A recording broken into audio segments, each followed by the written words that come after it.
TV, radio, or online every morning. It's breakfast from 6 a.m. Hope you can join us. Every Saturday at 2 o'clock, join me, Darren Grimes, for Real Britain. I'm not afraid to give you a platform and say it how it is. Come on, make the case. Something like this is very, very important to people. And we're always up for a laugh on this show. God, honestly, you'd think there were no problems in the world. Real Britain, every Saturday on GB News. On the Mark Steyn Show, we cover the stories a lot of people are scared even to mention. The stuff that really matters with some of the world's biggest thinkers. Now is his opportunity to kind of take the steering wheel of history. Break away from the flop at 8 o'clock on GB News with the Mark Steyn Show. We are GB News. And we'd like to say thank you to each and every one of you for helping our great nation find its voice. We're absolutely everywhere. Across England, Scotland, Wales and Northern Ireland. On TV, on radio and online. We're proud to be the People's Channel, Britain's news channel.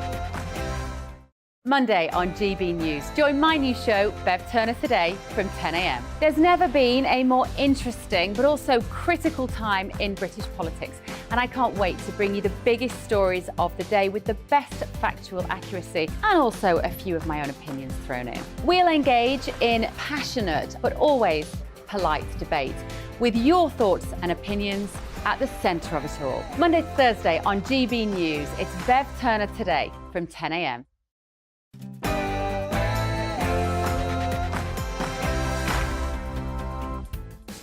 Good morning, you're watching and listening to GB News. And after a short break, the political correction is back. Coming up this morning, we will be looking at how Rishi Sunak has performed so far as Prime Minister, what the future holds for the Conservative Party, as well as the migrant crisis, UK policing and COP27. But before all of that, it's time for your latest headlines with Polly.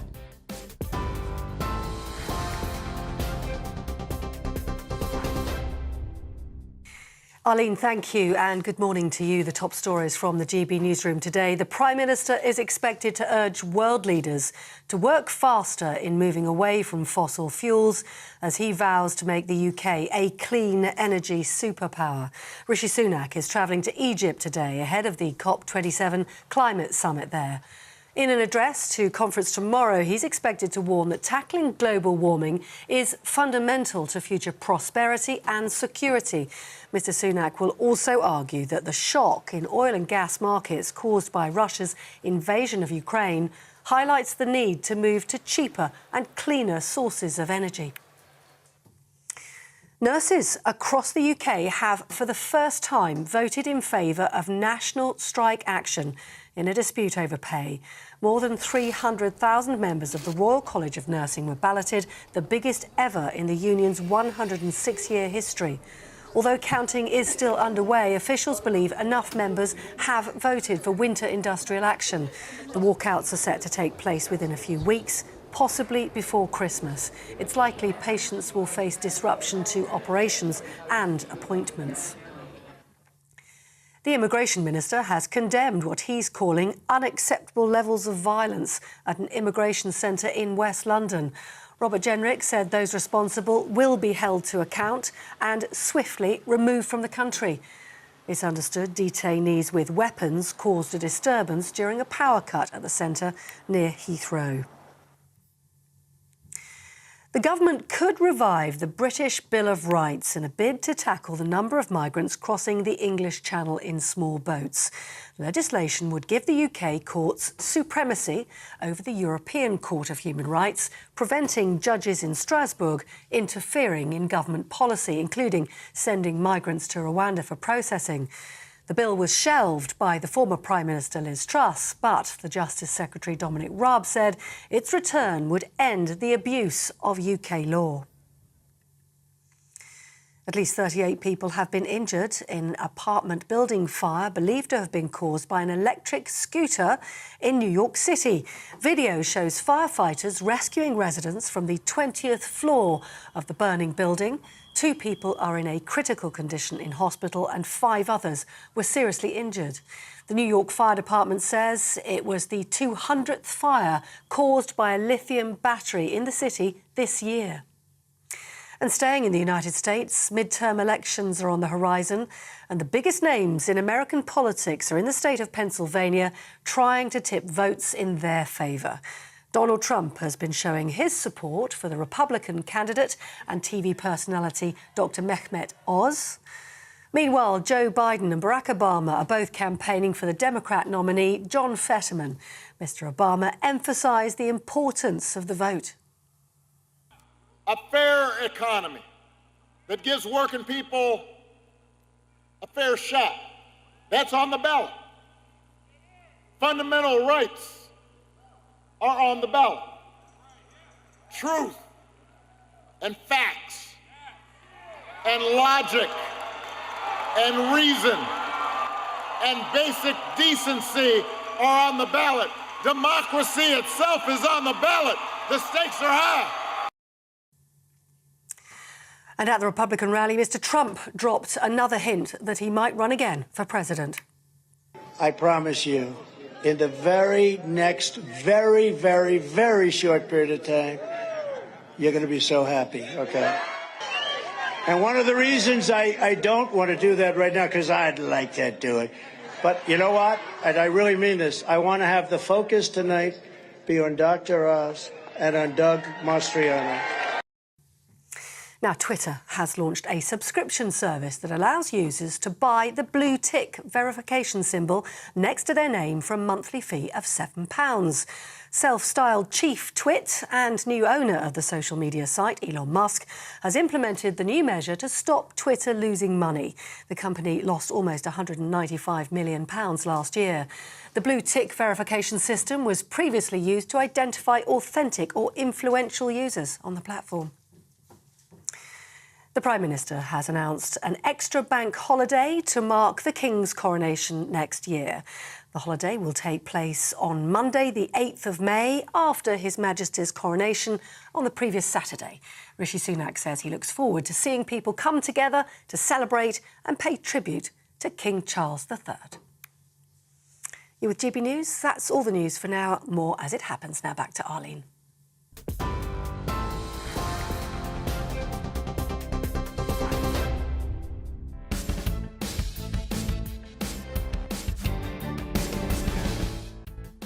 Good morning. You're watching and listening to GB News, and this is The Political Correction. I'm Arlene Foster, and today I'm joined in the studio by Paul Embry, as well as Emma Webb. Now, we're here for the next 2 hours to correct politics and to put you, the people, back in charge. It's not about journalists talking to journalists. It's about you telling us what you think. What's coming up in this hour, then? Rishi Sunak has been in power since the 25th of October. We'll be discussing how he has performed in his opening weeks and looking at what the future entails for a Conservative Party under his leadership. As the migrant crisis continues to dominate the headlines, we'll be asking what the PM must do going forward and whether the Home Secretary was right to use the word invasion when describing Channel crossings. And we will be discussing policing in the UK after a damning report found misogyny and predatory behaviour is prevalent across forces in England and Wales. And as ever, here on The Political Correction, we want to hear from you. So if you want to get involved in the conversation, have your email read out on the show, email gbviews@gbnews.uk or tweet us @GBNews. This is The Political Correction.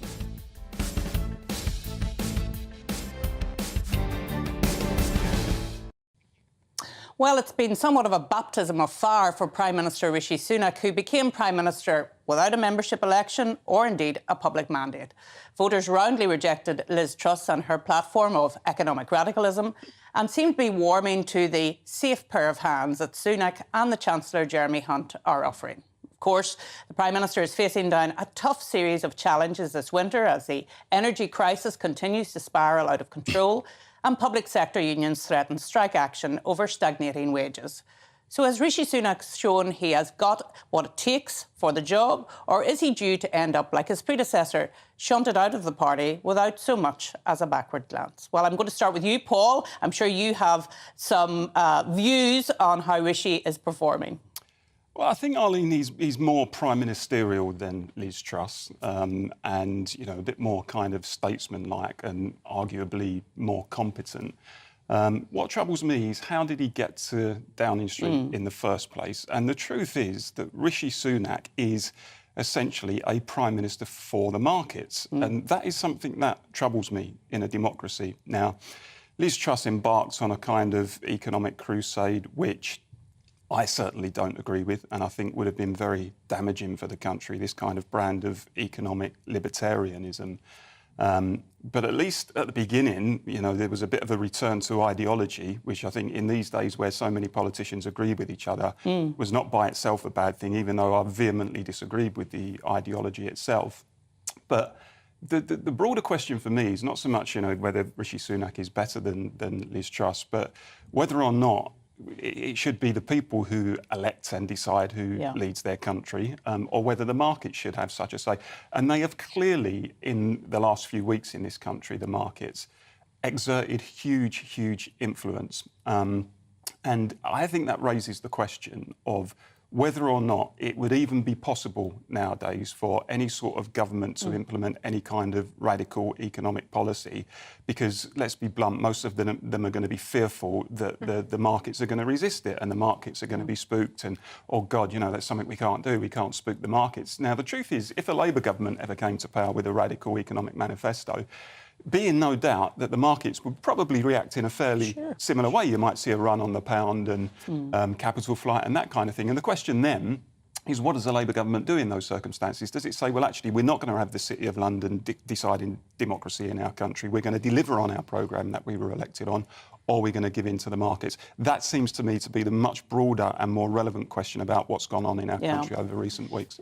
So Emma, I was in a taxi last night and the taxi driver said to me, it's very clear that the British people want a centrist government. Back to Paul's point about if you have an ideological bent and you want to enforce something new, you're not going to get away with it anymore. And it got me thinking about how would Margaret Thatcher survive in today's media-driven, market-driven environment, really? I think you're right, and I think that Paul makes a very good point, which is that essentially Rishi Sunak was kicked out by the markets rather than... Liz Truss. Sorry, yes, Liz Truss was. Maybe Rishi... Maybe Rishi will be kicked out by the markets, but that seems unlikely. And I think, actually, the point about the British public being more centrist, I think what we're seeing in the misalignment of our politics is actually that the public tend to lean towards the centre on economic issues and towards the right on social issues. And actually, the polls have suggested that Rishi hasn't managed to overtake Labour's lead, but is at least starting to close that gap. And so I think that it's showing signs that really Rishi does have the ability to steady the ship. He is much more prime ministerial. And I think that the British public and the markets are showing more confidence in him.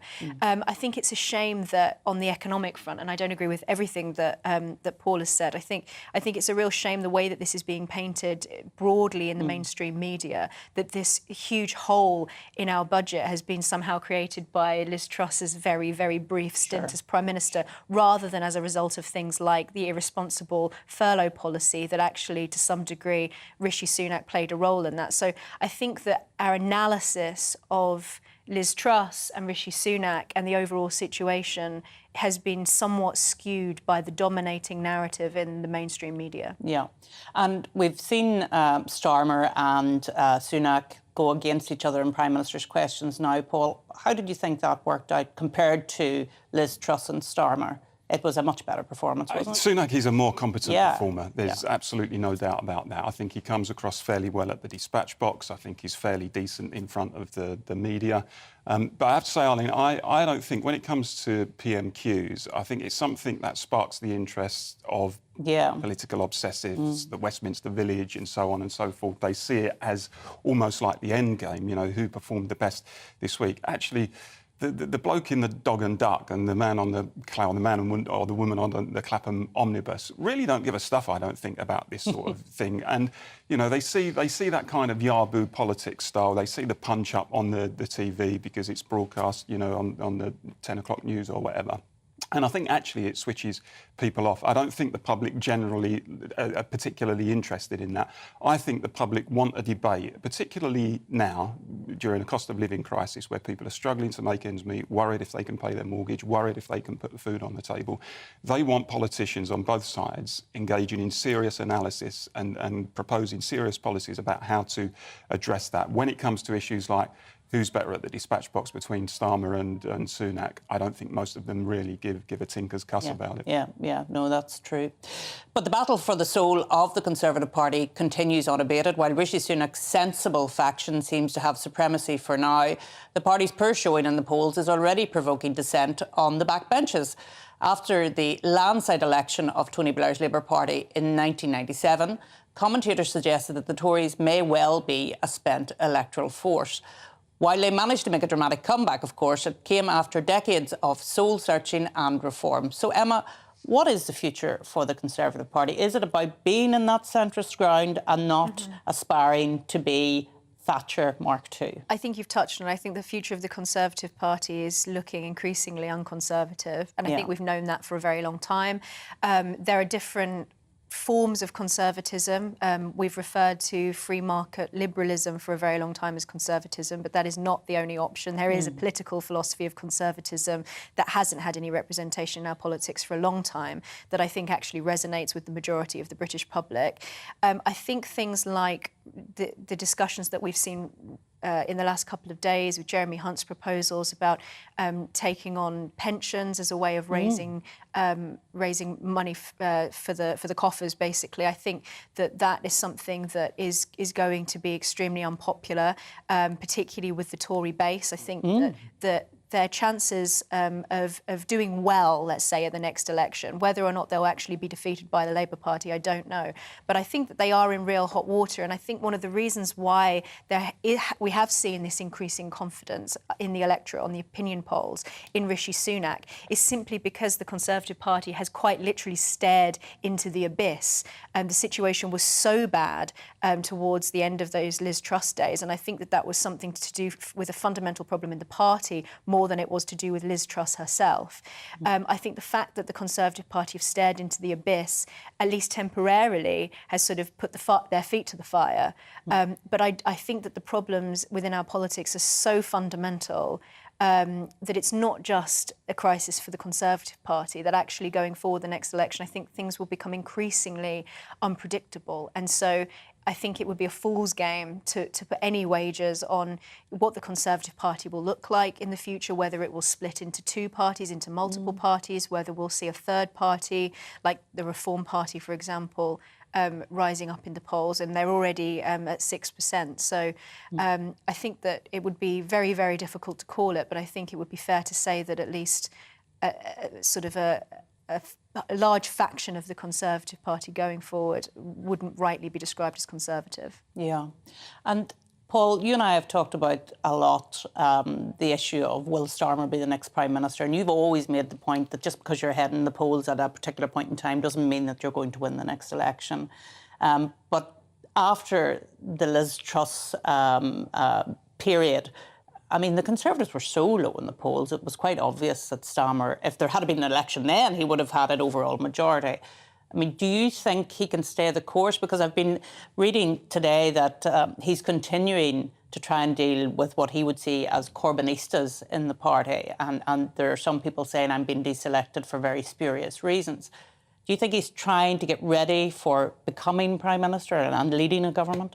I would caution the Labour Party about assuming that they are nailed on for government. I mean, in the early 80s, for example, Arlene, Michael Foot was miles ahead of Margaret Thatcher at one point in the opinion polls and then got annihilated at the 1983 election. Kinnock was constantly in front of Thatcher and then John Major and got beaten in the 1992 election. So what's happening now in the polls, it's not completely irrelevant, actually, but when it comes to the general election in a year or two, it's probably not going to have, I don't think, much influence. What I'm amazed at is how the Tories have just squandered the huge advantage that they had from the big political alignment that was taking place in this country, absolutely. and that manifested itself in the 2019 general election.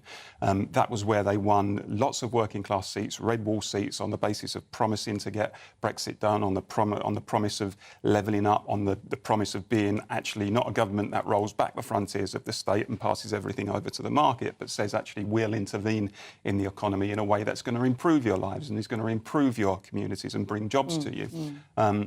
And then having Liz Truss having embarked on this sort of crazy economic libertarian crusade, as I called it, that political legacy has been squandered. And I likened it recently to someone who had won, £10 million on the lottery or something, and then just frittered it all away, and he's now bankrupt. And that's where the Conservative Party are at the moment. But they are survivors, the Conservative Party, and they are an electoral machine. I mean, I tend to agree with Emma, actually. There's something profoundly unconservative about today's Conservative Party. They're liberal in all sorts of ways, economically and socially. But it's a survivor party, and come the next election, they will be fighting to win. And you know, it's not in the bag for Labour, I'm pretty sure about that. And you will remember when Cameron came in as Prime Minister, it became very socially unconservative, if I can put it that way, and there was the moves in terms of dealing with same-sex marriage and all of those issues, which for a lot of older Conservatives was very difficult at that particular point in time. And if you look at the Conservative Party of Thatcher and the Conservative Party of today, they're totally different, Emma. It's incredible to see how in such a short period of time on social issues the Conservative Party have actually drifted so far to what you would call the left. And actually that Thatcherism, many small c Conservatives wouldn't really regard as being conservative. So that just shows how far the current Conservative Party has drifted from its politically conservative philosophical roots. So I think, as you know, Paul mentioned, this historic realignment that we saw in the 2019 election has been completely squandered. And it's one of the, I think, looking back, historians will see this as one of the great historic missed opportunities, because really our political history could have taken an entirely different trajectory if this had been managed differently. If you think of those those sort of touchstone Conservative issues traditionally, you know, family, law and order, immigration, drugs policy, I mean, the Conservative Party isn't actually, in any sense, really conservative on any of those issues. And we talked today about woke culture. Well, you know, where has this woke culture come from? Under whose government has it developed? Well, it's been around, you know, for, what is it now, 5-10 years, say, during which time the Conservatives have constantly been in office. So if I were a small c Conservative and a supporter of the Conservative Party, I would be thinking, well, why should I actually vote for the Conservative Party? Because they don't seem to be in any way socially or morally conservative at all. And frankly, you only have to look at Boris Johnson. Now, you know, I'm not going to sit here and moralise about Boris Johnson's personal life. But if you were, you know, one of those types of Conservative voters who I explained, who I described, why would you actually see Boris Johnson as a guiding light in your party, as someone who deserves to have ascended and yet a huge vote winner, as we've already said, in 2019. Well, coming up on The Political Correction, we will be talking about the ongoing migrant crisis. And as ever, here on The Political Correction, we want to hear from you. So if you want to get involved in the show this morning, please email us on gbviews@gbnews.uk or tweet us at gbnews.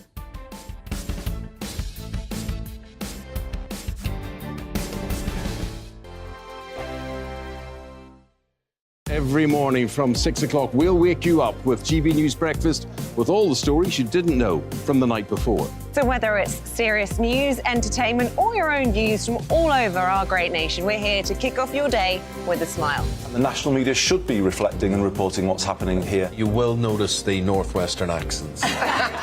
Whether you're with us on TV, radio, or online, every morning, it's breakfast from 6 a.m. Hope you can join us. I'm Dan Wootton. Join me Monday to Thursday from 9 to 11 for the feistiest and most fun news debate on TV, where free speech reigns. I'll bring you a sharp take on the day's biggest stories, bombshell newsmaker interviews, and A-list guests. And I guarantee you, no spin, no bias, no censorship, and no reason to go to bed. That's Dan Wootton Tonight, Monday to Thursdays from 9 on GB News. Hello, I'm Simon Evans. Join me on GB News for Headliners at 11 p.m. where I'll be joined by two of the country's top comedians as we take a look at tomorrow's newspapers tonight. If it's a big story, we'll be covering it, I guarantee, but we'll also have some fun along the way. That's GB News headliners at 11 p.m. We won't put you to sleep, unlike some of the other paper review shows out there. So join us, 11 p.m, 7 nights a week.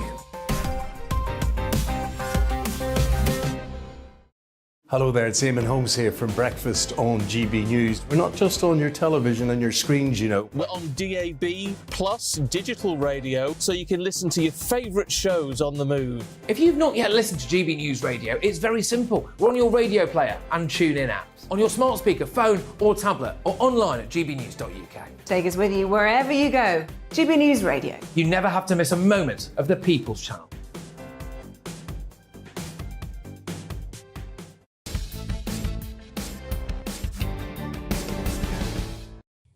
And welcome back to the show.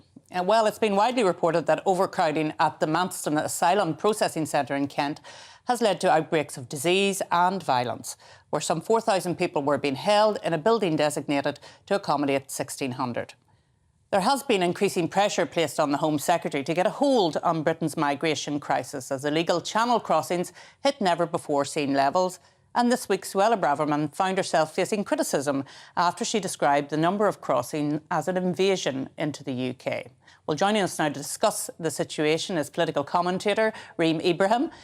So, Reem, was Suella Braverman right to use that phrase? I think that, it was pretty strong language, and obviously it resulted in a lot of backlash. But I think that it's sort of about using accurate terminology to describe the situation that we're in. When you've got thousands coming over every single year, and it's costing the taxpayer a huge amount of money, I think it's quite okay to use that sort of language. I think that the issue is, though, it's government bureaucracy that is causing this huge backlog, and that are actually resulting in these huge amounts of issues on the border. And what we really need to do is actually, allow those safe legal routes to allow migrants to come over legally. Instead of calling it an invasion, we can actually call it sort of economic migrants coming over. We've got refugees. We cannot just, stick our fingers in our ears and sort of pretend that the issue is other people's problems. So I think that the terminology is less important. What we need to focus on is actually solving the problem.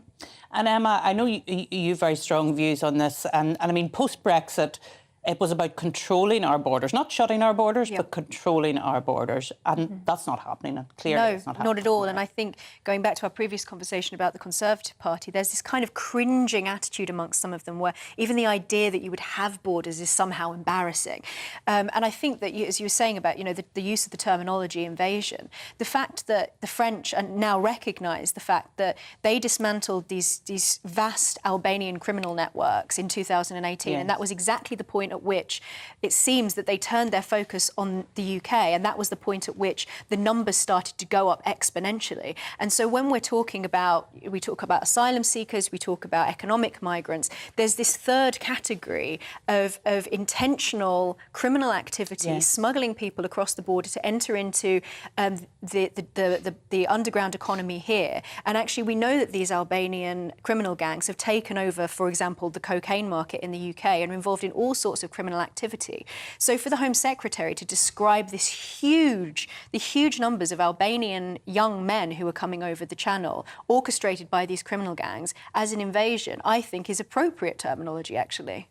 So basically, Reem, what you're saying is it's not so much about the terminology, it's actually getting to grips with the problem. Absolutely. I think we need to actually solve the issue. I think that, sort of we can and ah about whether or not the use of the word invasion was correct. I mean, people sort of talking about the hypocrisy of, the British Empire, etc. I think that this stuff is it's a distraction, actually. It is a distraction, it is. And this stuff is completely irrelevant to the situation at hand. I mean, we've got thousands coming over every year. We need to solve the issue and actually talk about whether or not we're going to continue to funnel in billions even of taxpayer money into these hotels that are housing a lot of these migrants, talk about the issues that are really, solving. And actually, I think Emma's quite right about this. The criminal gangs are, really where we need to be targeting this. Having a conversation about the word invasion is just a distraction.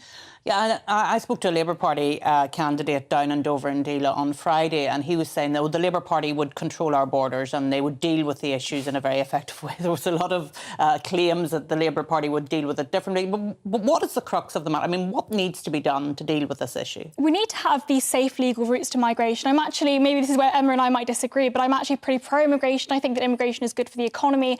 You know, we've got more taxpayers that are paying into the system. I mean, studies have actually shown that most migrants pay into the system more than they take out through public services. They pay into the system, they create more jobs, they spend money in British businesses. If they're in the system. Yeah. The issue is at the moment they're being essentially propped up by the taxpayer and they're not allowed to work. I mean, I think this is ridiculous. I think we give them about an average of £5.80 a day to twiddle their thumbs in a hotel room. I mean, this is ridiculous. Let them work, let them pay for themselves whilst their asylum claims are being processed. Paul, your view on this? Obviously, Brexit was a big issue, and part of it was around being able to control our borders. I mean, what do you think about having legal migration?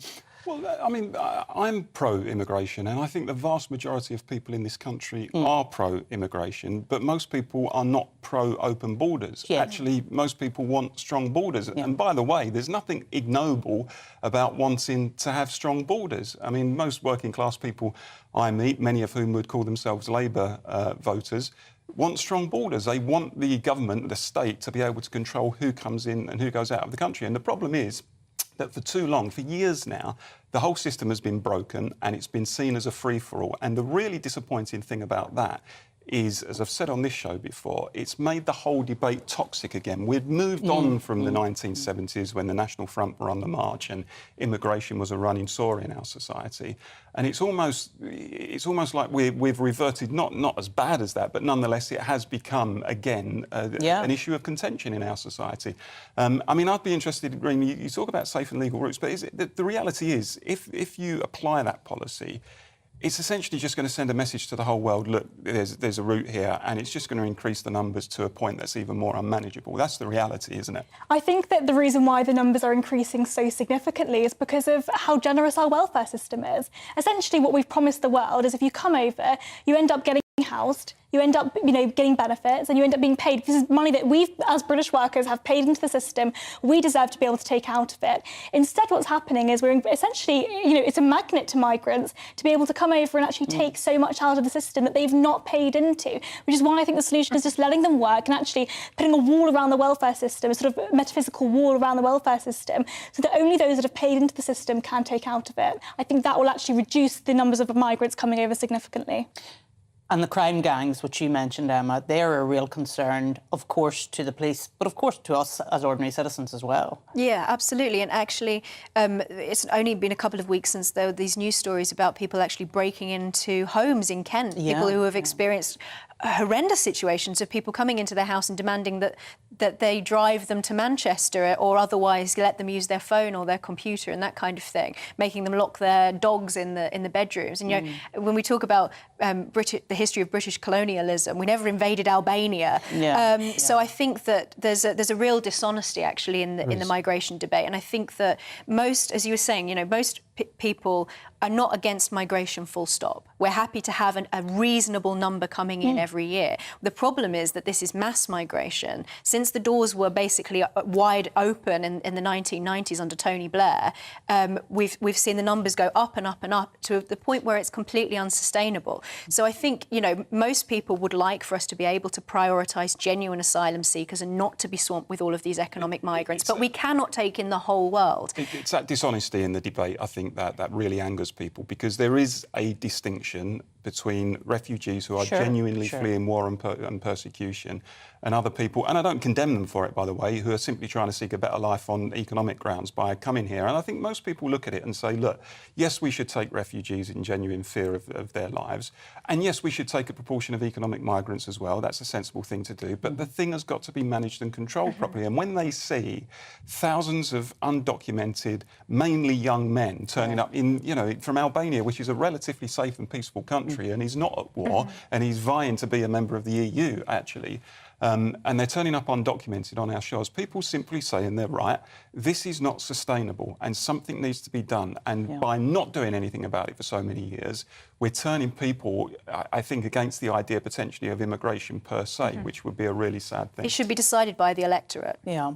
Well, Reem, thank you so much for joining us this morning to have that conversation. I think it is important here in the political correction that we have the conversation because, as Paul has said, people are afraid to have the conversation because they're labelled either against all migration or for open borders. And it's important that we make the distinction. I'm glad we've been able to do that today. Thank you, Reem. Well, today marks the beginning of this year's COP27 Environmental Conference, which is hosted in Egypt. Delegates at last year's conference pledged to stick to their promise of 1.5% temperature change, or Celsius temperature change, and experts believe that countries will today be focusing on how to implement such a goal. While former Prime Minister Boris Johnson made environmental concerns a key policy plan for his government, Sunak has come under fire for initially planning not to attend, although he did U-turn at the last minute and is expected to attend today's event. Paul, do you think it's right for our Prime Minister to be at Sharm el-Sheikh today? I think it probably is. I think it would have been remiss of him to not have attended when so many of the world's leaders are attending. I think the broader question, really, Arlene, is not just about his attendance, but about, you know, what is it designed to achieve, COP27, and what will it actually achieve? And for me, there's never been any proper serious debate, actually, to any great extent about the consequences of a rush to net zero. Now, as I've said on the programme before, I'm as green as they come. I want to see a green planet, a greener planet, as much as anybody. But equally, I don't want us to get to a cliff edge situation where, and we're almost seeing it now to a certain degree with the lack of energy self-sufficiency, the lack of energy security that we've experienced as a country in recent times, which is entirely self-inflicted as far as I can see.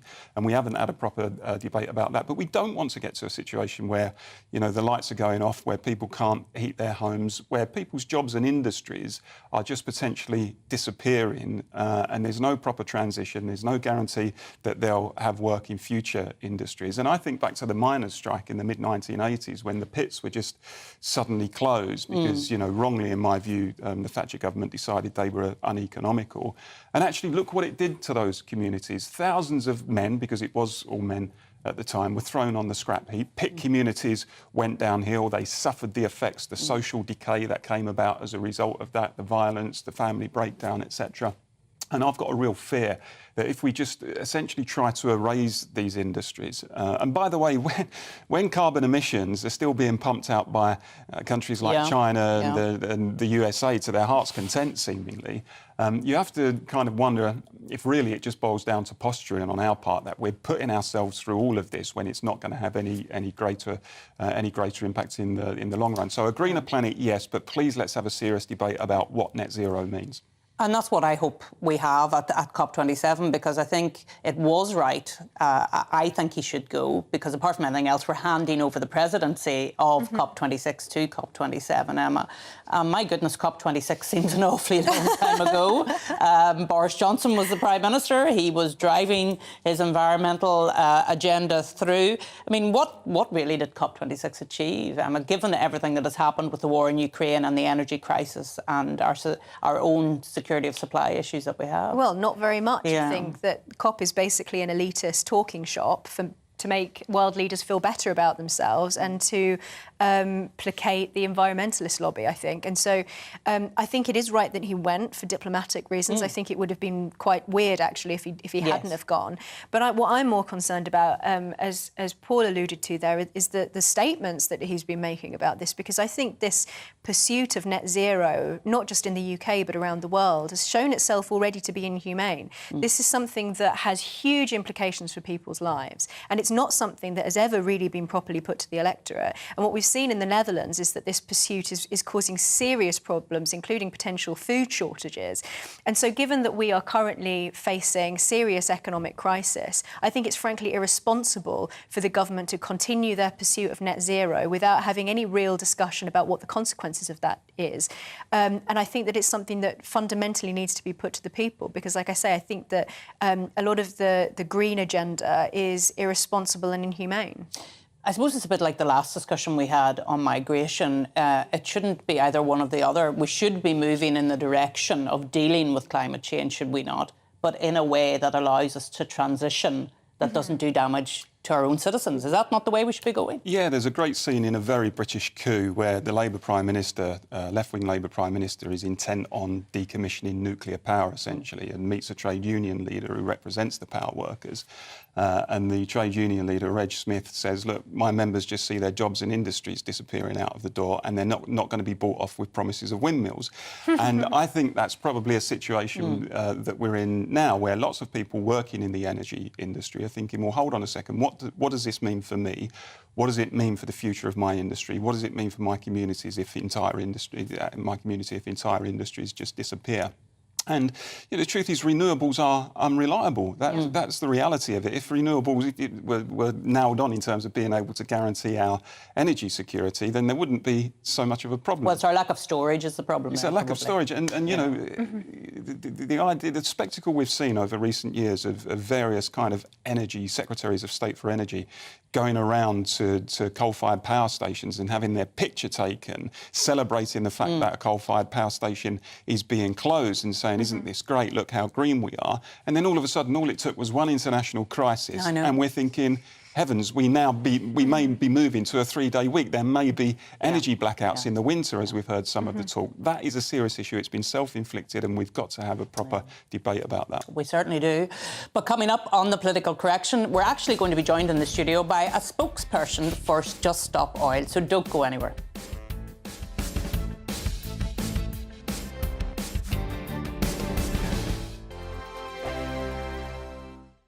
Hi there, it's Stephen and Anne.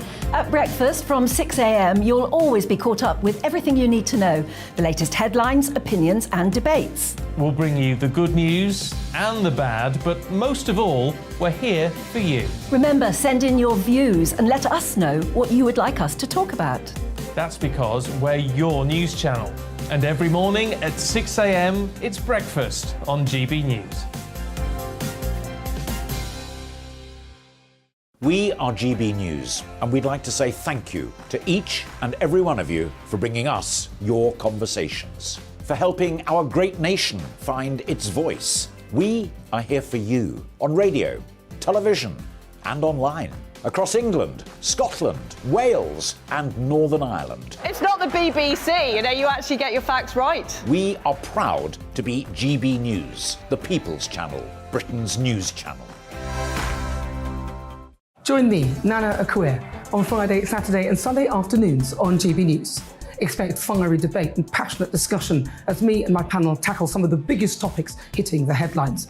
It's a place for everyone's opinion. No one gets cancelled, but no one gets an easy ride. Oh, she's on it today! Be ready for conversations that are fierce, frank, and of course, fun. Every Friday, Saturday and Sunday afternoon from 4 p.m. on GB News. On Mark Dolan tonight, we have a simple plan, which is to inform, stimulate and entertain in equal measure. It's all about getting your opinions on the national television airwaves. I love my viewer emails, mark@gbnews.uk. So do join me every Friday, Saturday and Sunday for big guests, big opinions and a big presenter. 6'5", don't you know? See you then on GB News.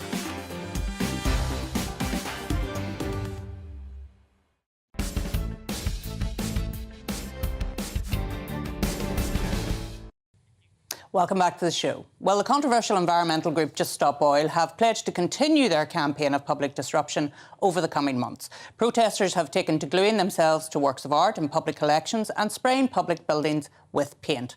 Over the past month, 8,000 frontline police shifts have been diverted from normal duties to dealing with such protests. Well, I'm very pleased to say that in the studio now, we're joined by Sam Johnson from Just Stop Oil. Sam, thanks so much for coming in this morning. You've no paint with you, I hope. I don't have it. No. Well, tell me this, Sam. I noticed on Friday that there was a tweet put out by Just Stop Oil saying that if the government doesn't respond to your demands, that you're going to escalate your campaign. What does that actually mean? That's correct, yeah. We just have to continue. We have to continue with our campaign until the government halts all new future oil licences. We know that. It's a no-brainer, isn't it? We have to transition. We have to do a just transition to renewables now. Renewables are 9 times cheaper than fossil fuels. And do you not accept that government are transitioning to renewables? I mean, some people would say they're doing it too fast, actually, for our energy security. Well, then people... I mean, that's wrong, isn't it? They're actively increasing fossil fuel production when they should be reducing it. They're going ahead with 100 new fossil fuel licences. It's madness. It is. I mean, not to be over melodramatic, but it is like a suicidal death project. We know that. If you listen to anyone from the United Nations, the IPCC report, from the International Energy Agency, they're all saying we need to stop oil now. We need to transition. So why aren't the government doing it? Emma. I just think this pursuit of your goals at the expense of sometimes putting people's lives at risk, destroying heritage. I think the whole thing is, firstly, I think it's not attracting people to your cause at all. I think it's irresponsible, and actually, I think it's cult-like, actually, because it's not engaging with the British public. It's anti-democratic. You're making demands and saying that we are going to commit criminal acts if you don't meet our demands. That is bordering on extremism. It's not. I think the most extreme thing now would be to do nothing. To do nothing, knowing what we know. Well, all the scientists in the world, are they part of this cult? Are we a cult with all the scientists in the world? Are we a cult with the United Nations? Are we a cult with the International Energy Agency? The cult is the government. Even Extinction Rebellion have said that your strategy is too extreme. At the moment, we need civil disruption. That's the only way we can force a change. There's a difference between civil disruption, says she from Northern Ireland, and criminal damage. The criminal damage element of it. Eileen, what's more damaging? Paint over a bit of property, or, say, young children this winter waking up cold, going to school hungry, But why is it an either-or, Sam? Because, I mean, I can't understand why throwing paint over property is going to advance your cause, because it's actually turning people against you. I mean, that's Emma's point. Actually, I would like to say that property that you threw paint over is a building that I have worked in Tufton Street. The reason why you threw paint over that building is because of this strange conspiracy theory that you seem to have, which includes attacking the building on the basis of the IEA and the ASI, even though the Institute for Economic Affairs and the Adam Smith Institute, which aren't even in that building, the sign that you put up on that building was in front of the Civitas offices, which has absolutely nothing to do with any of the things that you object to. There are all sorts of organisations in there that have nothing to do with fossil fuels. You just brazenly committed criminal damage against a building that has multiple people who represent different views inside. No, I'm sorry, but has been. You have literally been discredited on the M25. You have literally put people's lives at risk. Tank that controls our government, and it doesn't. It's a conspiracy theory. I mean, not a conspiracy. Is the idea that it's a puppeteer that controls the government. You have literally put people's lives at risk on the M25 because you think your agenda is more important than people's lives. I'm sorry, but to the British public, that makes you look like hypocrites. If you have the Prime Minister, he earns 160 grand a year. The oil industry this year made $4 trillion.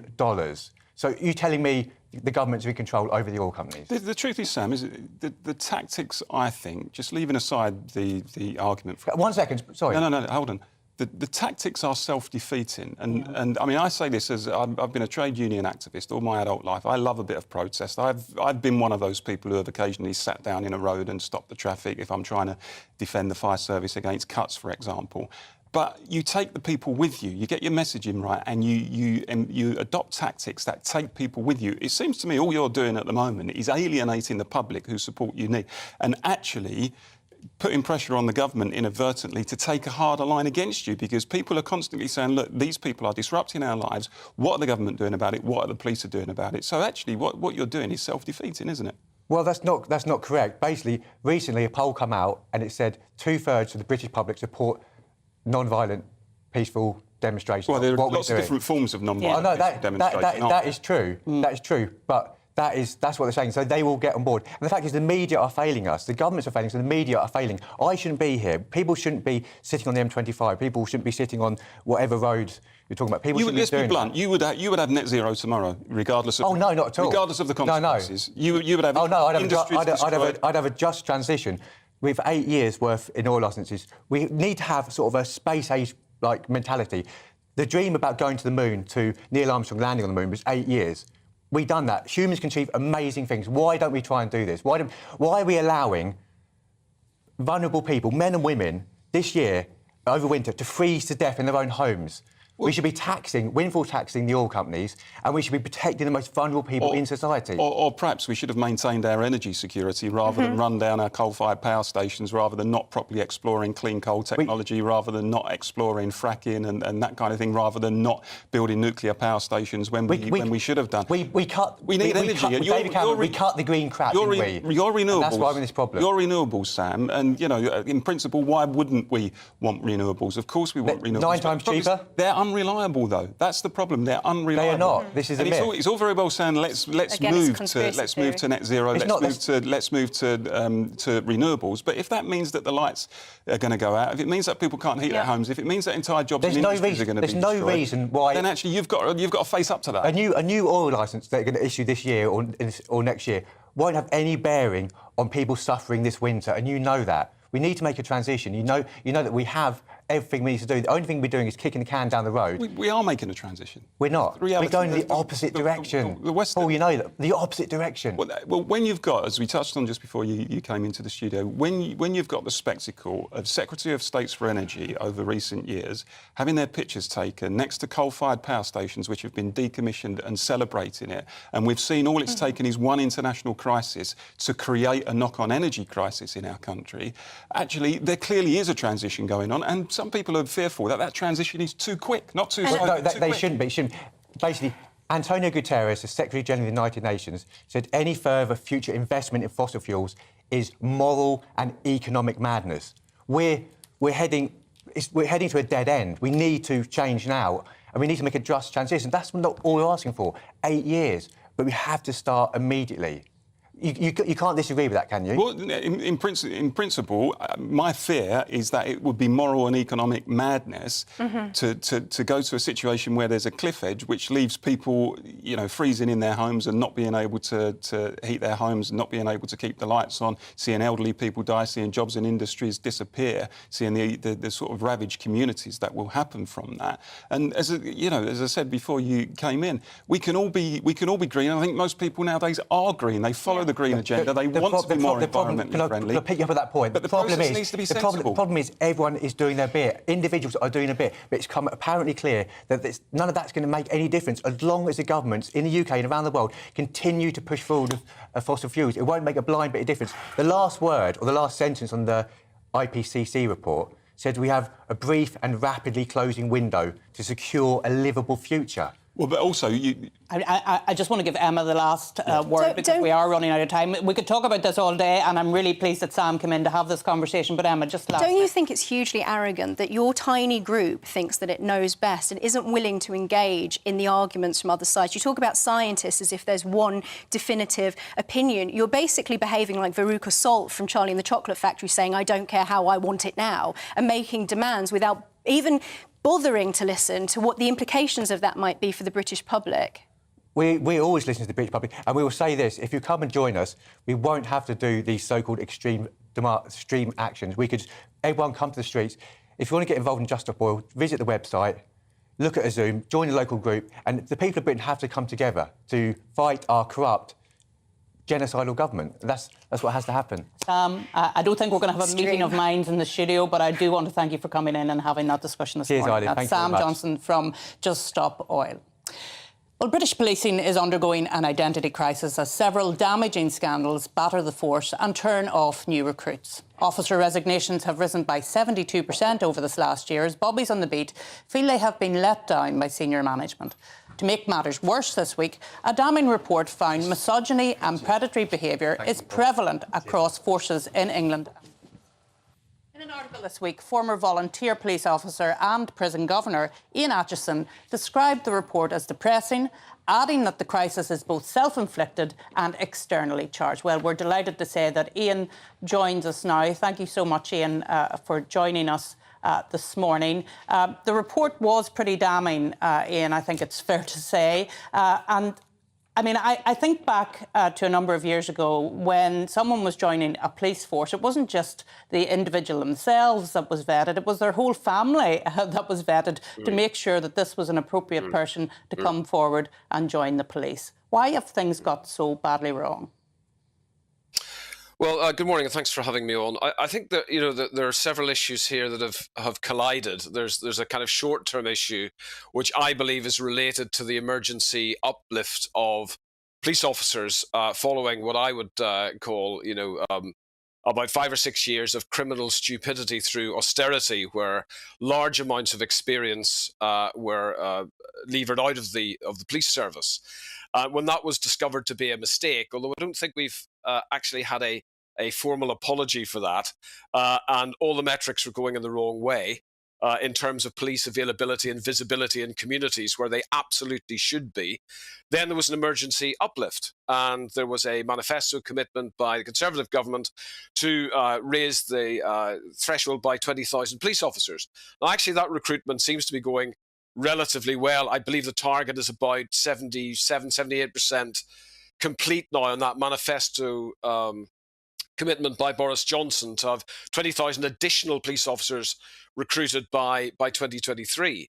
But I guess that one of the problems of having such an uplift in what was and remains still a buoyant and competitive jobs market is that corners are cut in terms of vetting, and you're getting some of the problems that are manifesting themselves. And the appalling report by the Policing, Fire and Rescue Service Inspectorate on a process which has absolutely resulted in people who should not wear the uniform, who stay in the uniform, who put their colleagues actually in danger, being allowed to hide in plain sight. So something is very wrong with what's going on at the moment. But I think it's probably a fallacy to say that these problems are all short term. There's a longer term issue with what sort of people are being recruited for the police service. And you'll expect me to say this, and as a special constable in Devon and Cornwall over 5 years, I would reiterate the fact that the vast majority of people join policing for absolutely the right reasons. And they are people who run towards danger when many of us would run away from it. And you see that actually, in a related issue of the Manchester Arena bombing, where the report has effectively sort of revealed, again, lions led by donkeys, where junior police officers on the scene were let down by systems, processes and leadership that totally failed. So, most of the people join the police for absolutely the right reasons. The police also have a problem now with not just the character of some people who are staining the uniform for others, a minority, but also in retention.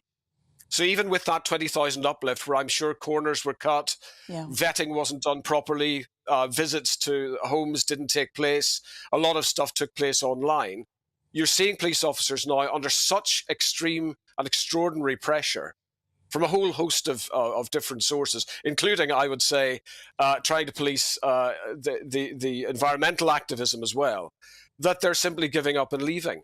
So we have as big a problem with keeping good police officers in place across the country as we do in terms of getting out and rooting out those racists and misogynists that have been allowed to stay in post for completely inexplicable reasons. And one further thing to say about, and I've written about this before, not just in the CapEx article I wrote this week, but previously, is a need to get frontline supervision correct. You're not going to solve these problems of corrupt police officers in the C-suite in Scotland Yard and elsewhere. You're going to solve it, and I'm sure Paul, coming from a uniformed organisation, knows the same thing. You're going to solve it when you've got frontline supervisors properly invested in to be able to set the tone, to enforce the rules, and where necessary to call out people who are misbehaving. I mean, some of the stuff that was revealed in the previous reports, for example, into the behaviour of police officers in Charing Cross, was absolutely, it was so far over the line, you can't even see the line for dust. So there's a major problem. It's a minority issue, but it stains the rest of the service. It's got to be gripped. And frontline supervisors play the sergeants and inspectors. It's the same across the prison service, which has had similar problems of mass recruiting without care. Those are the people that will drive the improvement. Well, Ian, thank you so much for joining us and for giving us a very quick canter through your article, which is in CapX, if anybody wants to look at Ian's article there on police vetting. Paul, we're very short for time, but in terms of the police force, this is a real problem, isn't it, this issue of vetting? It is, and I think more broadly, Arlene, it's just one of the issues. I think that means that the public have even more now lost faith in the police. Yeah. And truth is, I think there are many, many good police officers Yeah. out there, but if the police were a commercial organisation, trading standards would have been onto them a long time ago, because they don't do what they're supposed to do. Their clear-up rates are appalling, and they seem more interested in adopting, you know, a progressive posture on political issues than actually tackling crime. Well, it's a big problem. my worry is the impact it has on the morale of those good police officers that are in there trying to do a job, putting on the uniform, going to work, serving their communities, and having to deal with these people in their ranks that frankly shouldn't be there. Well, anyway, that's it for the first hour here on The Political Correction. It has been pretty full, but we'll be back shortly after this break.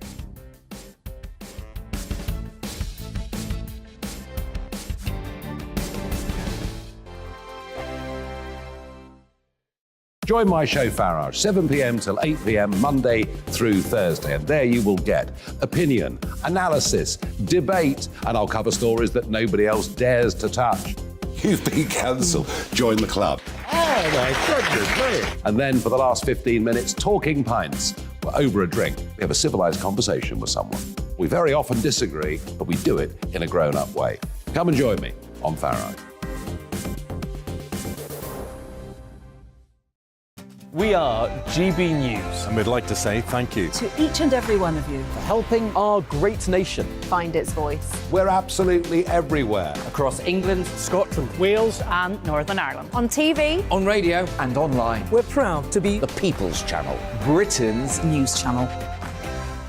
On the Mark Steyn Show, we cover the stories a lot of people are scared even to mention. The stuff that really matters with some of the world's biggest thinkers. Now is his opportunity to kind of take the steering wheel of history. Break away from the flock at 8 o'clock on GB News with the Mark Steyn Show.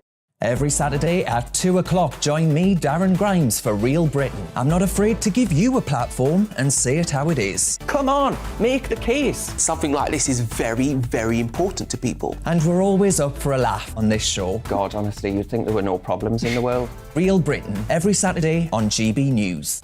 Hello, I'm Michelle Dewberry, and you can join me every weekday 6 till 7 on Jubes and Kerr. Me and my panel will get stuck right into the day's events, and I can tell you, in fact, I can warn you, expect some robust debates, some strong opinions and perspectives from both sides of the fence. It's about you at home as well. I love to read out all of your comments, or at least as many as I can. So join me, Michelle Dewberry, Monday to Friday, 6 till 7 on Jubes and Kerr.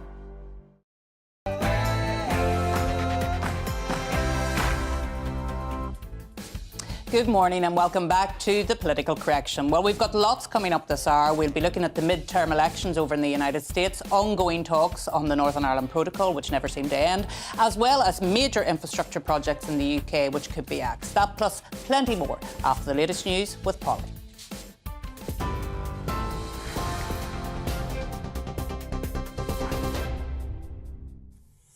Arlene, thank you, and good morning to you. The top stories on GB News. Alok Sharma has opened the climate summit in Egypt, urging world leaders to take concrete steps and fast, saying inaction will lead to climate catastrophe. The president of the COP26 summit in Glasgow admitted that despite progress in the last year, the world is not on track to keep global temperatures below 1.5 degrees. How many more wake-up calls do world leaders actually need? A third of Pakistan underwater, the worst flooding in Nigeria in a decade. This year, the worst drought in 500 years in Europe, in 1,000 years in the US, and the worst on record in China. Well, the Prime Minister is expected to bring a similar message to the summit when he addresses world leaders tomorrow, urging countries to fast-track the move away from fossil fuels. He's going to pledge to make the UK a clean energy superpower, warning that tackling global warming is fundamental to future prosperity and security. Mr Sunak will also argue that the shock in the oil and gas markets caused by Russia's invasion of Ukraine highlights the need to move to cheaper and cleaner sources of energy. In other news today, nurses across the UK have, for the first time, voted in favour of national strike action in a dispute over pay. More than 300,000 members of the Royal College of Nursing were balloted, the biggest ever in the union's 106-year history. Although counting is still underway, officials believe enough members have voted for winter industrial action. The walkouts are set to take place within a few weeks, possibly before Christmas, and it's likely patients may face disruption to operations and appointments. The Immigration Minister has condemned what he's calling unacceptable levels of violence at an immigration centre in West London. Robert Jenrick said those responsible will be held to account and swiftly removed from the country. It's understood detainees with weapons caused a disturbance during a power cut at the centre near Heathrow. The government could revive the British Bill of Rights in a bid to tackle the number of migrants crossing the English Channel in small boats. The legislation would give the UK courts supremacy over the European Court of Human Rights, preventing judges in Strasbourg interfering in government policy, including sending migrants to Rwanda for processing. The bill was shelved by the former Prime Minister Liz Truss, but the Justice Secretary Dominic Raab said its return would end the abuse of UK law. At least 38 people have been injured in an apartment building fire believed to have been caused by an electric scooter in New York City. Video shows firefighters rescuing residents from the 20th floor of the burning building. 2 people are in a critical condition and 5 others are seriously injured. The New York Fire Department says it was the 200th fire caused by a lithium battery in the city this year. And staying in the United States, midterm elections are on the horizon and the biggest names in politics are in the state of Pennsylvania, trying to tip votes in their favour. Donald Trump has been showing his support for the Republican candidate and TV personality Dr. Mehmet Oz. Meanwhile, Joe Biden and Barack Obama are both campaigning for the Democrat nominee, John Fetterman. General tickets for Glastonbury 2023 have already sold out. It took an hour for the festival to sell out as the site was experiencing a technical problem. Users experienced the site continually crashing as tickets sold. Tickets for the event usually sell out in around half an hour.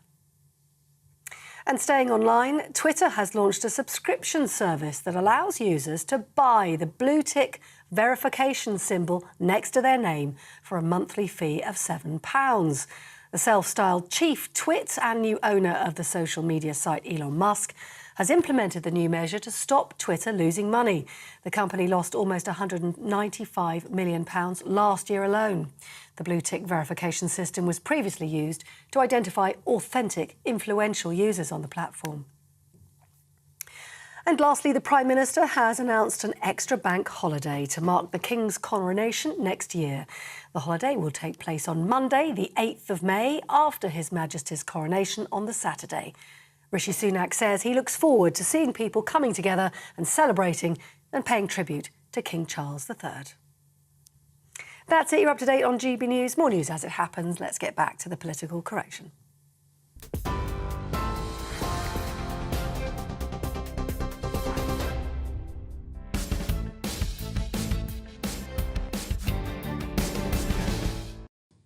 Thanks, Polly. Well, lots of you have been getting in touch today.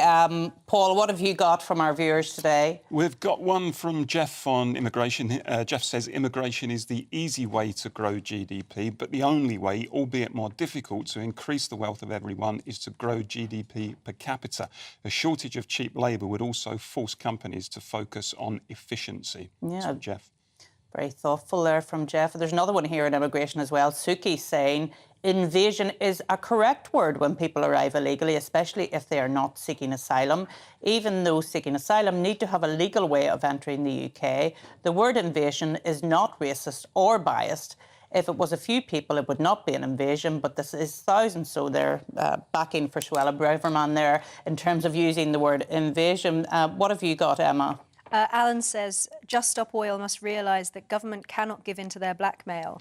If they did, all that would happen is that umpteen other mobs would realise that they could get their own way by behaving in a similar way, and we would have been a never-ending cycle of disruption. Yeah, the Just Stop Oil interview, Paul, seems to have got a lot of our viewers excited. Who would have thought it? Yeah, exactly. We've got a couple on the Tory party here, a couple of short ones. We've got one from Graham, who says it's quite clear that we're being led up the garden path by the Conservative Party, and Labour would be more of the same, but with a ticket straight back into the EU. And Joe says, I look at the Conservative Party and the Labour Party, and they are so similar that it's impossible to see the difference. So a couple of similar ones there from Graham and from Joe. Yeah, and I'll just finish off on the Just Stop Oil interview. Des says, how come Just Stop Oil don't protest in Saudi Arabia or at their embassies? Interesting point there from Des. But we're going to move on. Undoubtedly, we'll continue to get views in as the programme goes along. But on a story that won't go away, the Northern Ireland Protocol, of course. And on Friday, the Secretary of State for Northern Ireland, Chris Heaton-Harris, announced that there would not be an Assembly election in Northern Ireland in December, despite having previously said that it was definitely going to happen if there was no executive formed. Yesterday, Sinn Féin held their party conference in Dublin and claimed that the DUP were not going into government because they were the lead, because Sinn Féin were the lead party. Paul, you're looking at this from across the water. What do you see going on with the Northern Ireland Protocol at the minute? I mean, it's clearly a troubling time. I mean, I think it's pretty obvious that the Northern Ireland Protocol isn't working. Yeah. How you resolve it is, not necessarily an easy thing, but obviously there's a potential to set aside or to invoke Article 16, which does give either side the right to essentially, as you know, Arlene, suspend the protocol if it's having particularly acute social or environmental or economic impacts. I think there's arguably a case to say that clearly is happening on Northern Ireland. I think there's a danger that the government is getting into a situation where it's almost now being seen as a bluff that they're going to invoke Article 16, and the other side says, well, they've threatened that before, and clearly they're not going to play that card, because if they were, they would have done it when they first threatened it. I mean, I'm interested, Arlene, in the dynamics of the internal debate within Northern Ireland, because I know there was this accusation levelled at the DUP, which obviously you'll be aware of, that actually the DUP are boycotting the Assembly simply because they don't like the idea of a nationalist First Minister. I mean, what's the truth on that? Well, it's clearly nonsense, because, of course, the DUP came out of the executive long before the election that put Michelle O'Neill in as the putative First Minister. And in any event, as the point I've made all along, and I know this from being First Minister, the First Minister cannot act without the consent of the Deputy First Minister and vice versa. It's a bit of a strange scenario. It's a joint office. So that office can't act unless the two people in the office agree. So this idea that the DUP doesn't want to be in government because she is the First Minister is clearly a nonsense. But it is a way in which they ramp up the pressure in Northern Ireland, get nationalists to believe that, before an election comes about. Is the Belfast Agreement out of date, Arlene, in the sense that obviously it was very much set along the lines of power sharing between the nationalists and the unionist communities? Northern Ireland is something of a different community now to what it was 24 years ago when the Belfast Agreement was signed. You've obviously seen the emergence of more centrist parties which don't explicitly fall into either nationalist or unionist camp. And, for example, one of the leaders of the alliance parties was saying, well, actually, if the DUP are not interested in sitting, well, we are. So therefore, all it should take is for the other parties to say they want the Assembly to continue, and the DUP shouldn't have a veto. Is there any truth in that? Yeah, I mean, the problem with that argument is that she didn't make that argument at the time when Sinn Féin had us out of government for 3 years between 2017 and 2020. So it does seem to be a little strange that she's making that argument now. But the second issue is the Belfast Agreement was based on this mutual consent, if you like, the consent of nationalism and the consent of unionism. And the point you're making is there's now a bit in the middle, if you like, a third section that is saying, look, we're neither unionists or nationalists. We just want to get on and govern Northern Ireland. That's a pretty fundamental challenge to what is the Belfast Agreement. And, of course, we're coming up to the 25th anniversary of the agreement in April next year, and it looks like we're not going to have a devolved administration at that particular point in time, unless the UK government actually deals with the issue of the protocol. But will we not find ourselves... I mean, the election takes place then in the new year or whenever it takes place. I'm not convinced it will take place in the new year, actually. I think probably what will happen is he'll pass legislation and then there'll be a period of, set aside for talks or whatever. But if it does, we're not just going to find ourselves in the same situation. Exactly. If the political landscape hasn't changed in terms of the protocol, I mean, what would be the point of the election? Well, I mean, it's very rare that Bertie Ahern and I are on the same page. Bertie Ahern, the former Irish Prime Minister, but he made the comment, an election's not going to change a damn thing. And he's absolutely right. It will just come back more or less the same. There may be a few seats at the edges that may change, but more or less the same situation. Emma, you've been watching as well what's going on. I looking at the comments by Sinn Féin, and to me, and this is sort of coming very much from across the pond, because I think that many people in Britain don't fully understand the dynamics, or even partially understand the dynamics of Northern Irish politics. I wonder whether cynically Sinn Féin is playing on that ignorance, actually. Oh, there's no doubt. with the aim of undermining arguments against the Northern Ireland Protocol, because of course it goes very much in their favour of a united Ireland. The Northern Ireland Protocol very clearly undermines UK sovereignty over Northern Ireland. And so it immediately seemed to me that this was just some kind of cynical ploy, basically, to get support from across the water for their position on the Northern Ireland Protocol. It just seems entirely cynical to me. Yeah. But I'm interested to know what you think, obviously. Yeah, no, I think that is exactly right. I mean, she made a statement yesterday that the protocol is working. Well, I'm sure it's working for nationalism. Yeah, I'm sure that's absolutely the case. But the reality is it's impacting on the sovereignty of the internal market of the United Kingdom. And my worry is, and the EU are very good at this, that they're going to run down the clock to the next general election, thinking that if it is a Labour Party in governance at the next election, are we all going to go back into the single market, and therefore the protocol wouldn't really matter anymore? Is the reality, Arlene, and I'm glad I'm sitting over this side of the sofa waiting before I ask this question, that actually the DUP are just simply trying to, a bit like King Canute, trying to hold back a tide that isn't going to be held back. And I'm talking about the fact that there are now more Catholics in Northern Ireland, apparently. But that is such a sectarian thing to say. And such a sectarian thing to say. And now... You're saying that all Catholics are nationalists? No, I'm not suggesting that. No, well, you see, that's the basis of that premise. I'm saying most are. No, but that's the basis of that premise. That is totally wrong. OK, but I'm playing devil's advocate. This is the argument that some make, which is that obviously Catholics now outnumber Protestants in Northern Ireland, and with Sinn Féin now having been elected as the largest party in the Assembly, it's just inevitable that things are going to move towards a united Ireland, and you've got to embrace that. Well, it's a nonsense, because if you look at all of the polls in relation to staying within the United Kingdom, they're way ahead. I mean, there is no chance that they would win a United Ireland poll if there was a United Ireland poll in the morning. No chance at all. Which is why the Northern Ireland Protocol is so important to Sinn Féin. Which is why it's, yes, exactly, so important. But let me say this, under the Belfast Agreement, it says that if you have a poll on a United Ireland or not, then you may have another one in 7 years' time, Paul. So what Sinn Féin are doing are saying, let's have a poll on Irish unity, knowing they would lose it, but then knowing there'll be another one in 7 years' time and another one in 7 years' time, and therefore causing instability in Northern Ireland. And it's a bit like the Nicola Sturgeon approach, absolutely. What always struck me as slightly odd is within the Belfast Agreement, obviously, you have that clause about the poll every 7 years. I think the Home Secretary at the time has to... there's no clear-cut definition of when he or she would call a poll, but they kind of look at the trend. It's when he believes that there was a possibility. Look at popular opinion and so on. But there's no ability for the Unionist side to have a poll in reverse, is there? So, for example, if there were a poll and people in Northern Ireland said, yeah, we want to be part of a united Ireland, and then at some point, I'm not saying it would necessarily happen, but at some point in the future, the public mood went the other way of wanting to be part again of the Union. There's no facility within the none at all. To have that poll. Whose fault was that? None at all. Well, those who negotiated the Belfast Agreement should deal with that issue. As you know, I voted against the Belfast Agreement because of prisoner releases and because of the destruction of the RUC and all of those issues as well.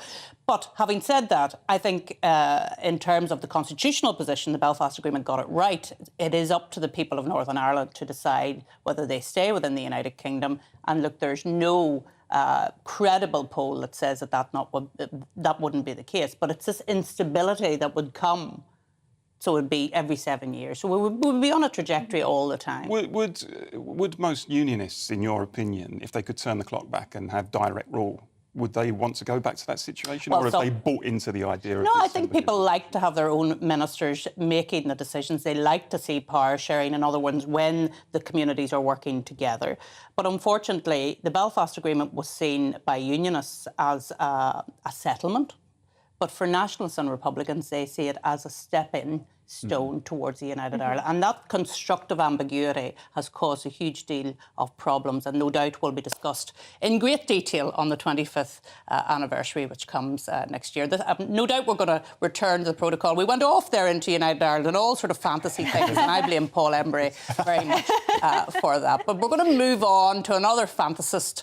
President Vladimir Putin has publicly approved the evacuation of civilians from parts of southern Ukraine, saying the population should not be made to suffer.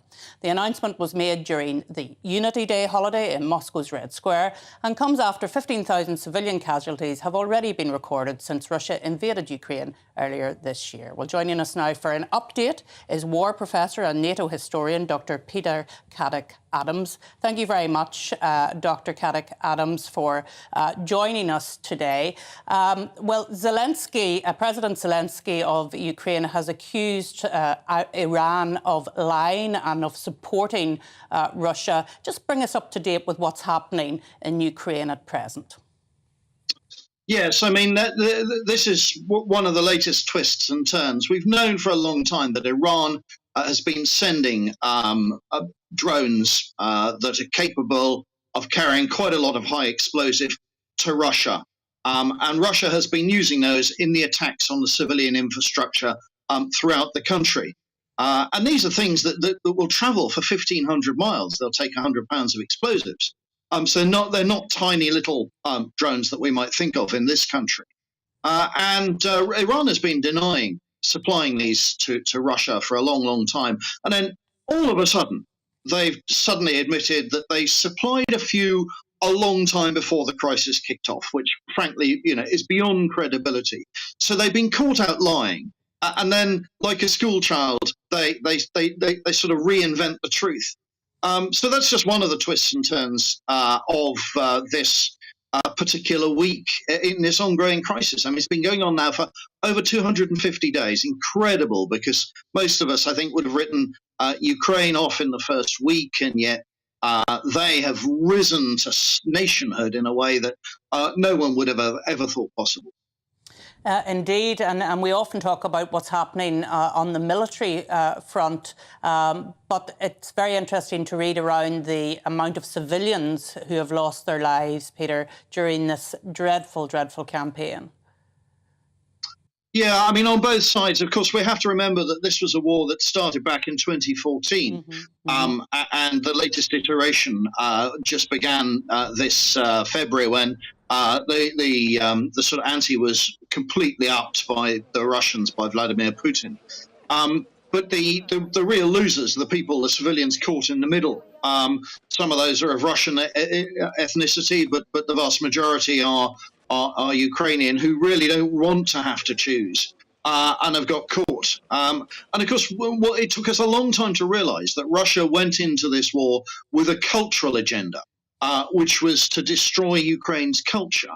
And they've been evacuating huge numbers of Ukrainians against their will into Mother Russia, dumping them anywhere, and particularly children. And just trying to sort of reorganize Russia and Ukraine in a way that sort of Stalin would have done in the Second World War and in the 1950s. Yeah. Paul, you've a question? Peter, I'd be interested in your opinion. To what extent do you think the West does have to bear some responsibility for the current situation within Ukraine? And I don't say that in any way as a supporter of Putin's invasion, which I think is appalling. But nonetheless, I mean, you mentioned 2014. That was, of course, when an elected leader of Ukraine, Yanukovych, was overthrown in a coup, large elements of which were part of a fascist mob, aided and abetted by the EU, aided and abetted by the Americans and other governments in the West. And that's led, in part at least, to the current situation, hasn't it? Where, because Yanukovych was someone who was looking east rather than west, the West and the EU didn't like it. You then saw NATO ramping up things in terms of carrying out military operations on Russia's borders. The truth is, you don't have to be a supporter of Putin to be uneasy at some of that and to say perhaps we should look in the mirror at what happened completely over the take last- issue with you. I completely take issue with you there, because I mean your version of what's going on in Ukraine is Alice in Wonderland to me and to a lot of other Ukrainians. Yanukovych was a Russian plant. He was totally hand in glove to Putin and always had been, and his mission all elected, along Peter. He was was to make elected, let me finish, was But he to was make elected, sure wasn't that Ukraine ended up in Russia's pocket rather than in Western Europe, and the But choice he was an elected always leader, Peter. east You or accept west. he was It was elected either by the Brussels people or of Moscow, Ukraine. and Do you accept Yanukovych he was was on elected by the the verge, people of Ukraine? of delivering that, and Russia deployed snipers to Kiev to kill the demonstrators on the streets. And Yanukovych was overthrown by a popular uprising, nothing to do with the West. And the more, I mean, you are playing the role so often that people are just not true. aiding the Russian narrative, even just by confusion and disinformation. What you're saying, Peter, but let's forget that for the moment. What you're because saying the is real simply story not here true. is What you're that- saying that- is simply not true. Hold on When a you second, say that, Paul. when you say, Peter, that the West had no involvement in the coup in 2014, is simply not true. There is a wealth of evidence to show that the Americans were involved in the overthrow of the coup, that the EU was supportive of the overthrow of Yanukovych and the coup. Simply saying to us, well, it's just not true that the West was involved, is a denial of history. You must know that. Peter.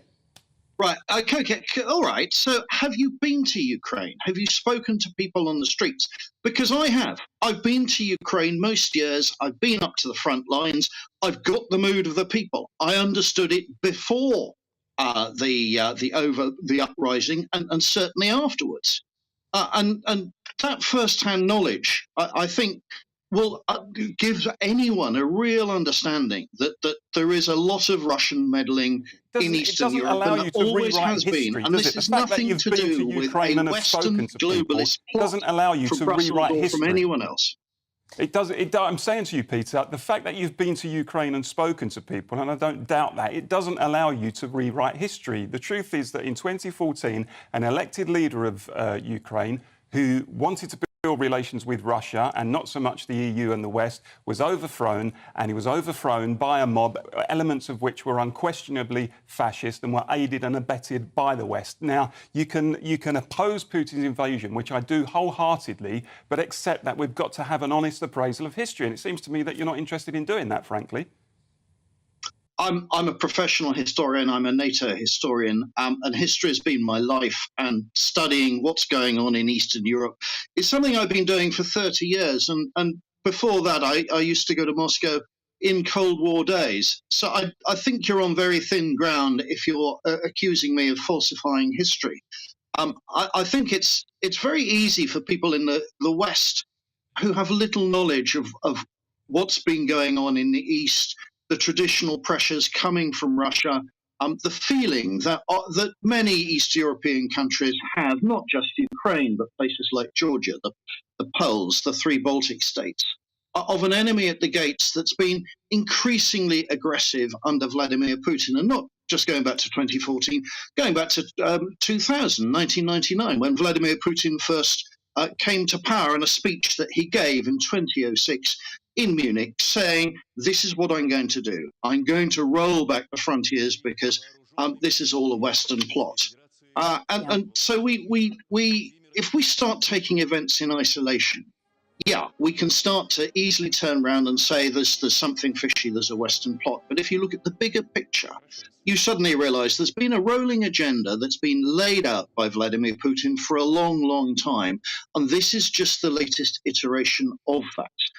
And given that his background is KGB and he's very good at disinformation, then we must make sure that we're not part of that. Now, I mean, another story that came out this week was that Vladimir Putin suddenly turned around and said, I've never threatened nuclear war. And this was a speech that he gave to some of his colleagues from his supporting nations. And he's absolutely right. I went back through all his speeches, and even on the 24th of February, when he made when the invasion was first announced, all he ever said was the consequences will be beyond your comprehension. They'll be too difficult to imagine. And Peter, every single speech I'm afraid that he's we've made run out of, Peter, I'm has sorry, never we've run out of mentioned time, nuclear and we're going to war. have to move and what on. he's doing is he's He's undergoing. He's giving us disinformation. This is a bit like George Orwell's Room 101. He's letting our own fears take a hold of us. Peter, and that's been. I could listen to you all day about this particular man and his fantasies and all the rest of it, but thank you for joining us. Unfortunately, we've ran completely out of time. That's Dr. Peter Caddick-Adams, who has joined us to talk about the war in Ukraine. But coming up after the break, we'll be talking about Matt Hancock entering the Australian jungle, so don't go anywhere.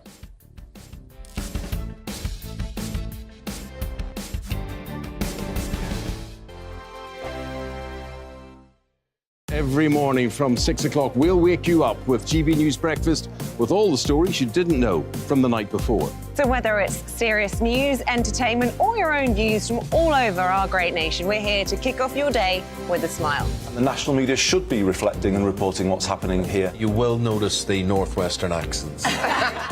Whether you're with us on TV, radio, or online, every morning, it's breakfast from 6 a.m. Hope you can join us.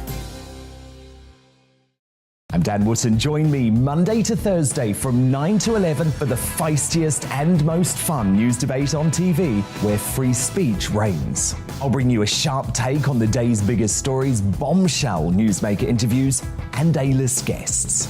And I guarantee you, no spin, no bias, no censorship, and no reason to go to bed. That's Dan Wootton Tonight, Monday to Thursdays from 9 on GB News. Hello, I'm Simon Evans. Join me on GB News for Headliners at 11 p.m, where I'll be joined by two of the country's top comedians as we take a look at tomorrow's newspapers tonight. If it's a big story, we'll be covering it, I guarantee, but we'll also have some fun along the way. That's GB News Headliners at 11 p.m. We won't put you to sleep, unlike some of the other paper review shows out there. So join us, 11 p.m, 7 nights a week. Hello there, it's Eamon Holmes here from Breakfast on GB News. We're not just on your television and your screens, you know. We're on DAB plus digital radio, so you can listen to your favourite shows on the move. If you've not yet listened to GB News Radio, it's very simple. We're on your radio player and TuneIn apps, on your smart speaker, phone or tablet, or online at gbnews.uk. Take us with you wherever you go. GB News Radio. You never have to miss a moment of the People's Channel. Join me, Arlene Foster, for the briefing on GB News. Every Friday at 3 p.m, I'll give you all the latest political news and analysis, and we'll have robust live debate. To make sure that you're caught up on all of the biggest issues of the day, we'll bring on experts in their field. I'll ask the questions that you'd like to ask. We're not afraid to tackle discussions from all perspectives, including yours. Don't forget, the briefing with me, Arlene Foster, every Friday at 3 p.m. on GB News. Hello, I'm Alastair Stewart, and I'd invite you to join me at noon on Saturdays and Sundays for Alastair Stewart and Friends. I've been in this business for over 40 years. Now, here at GB News, I've never been happier. I get to choose the big stories that really interest me. We hear what you have to say, and you hear what I have to say. I really hope you can join me, noon on Saturdays and Sundays.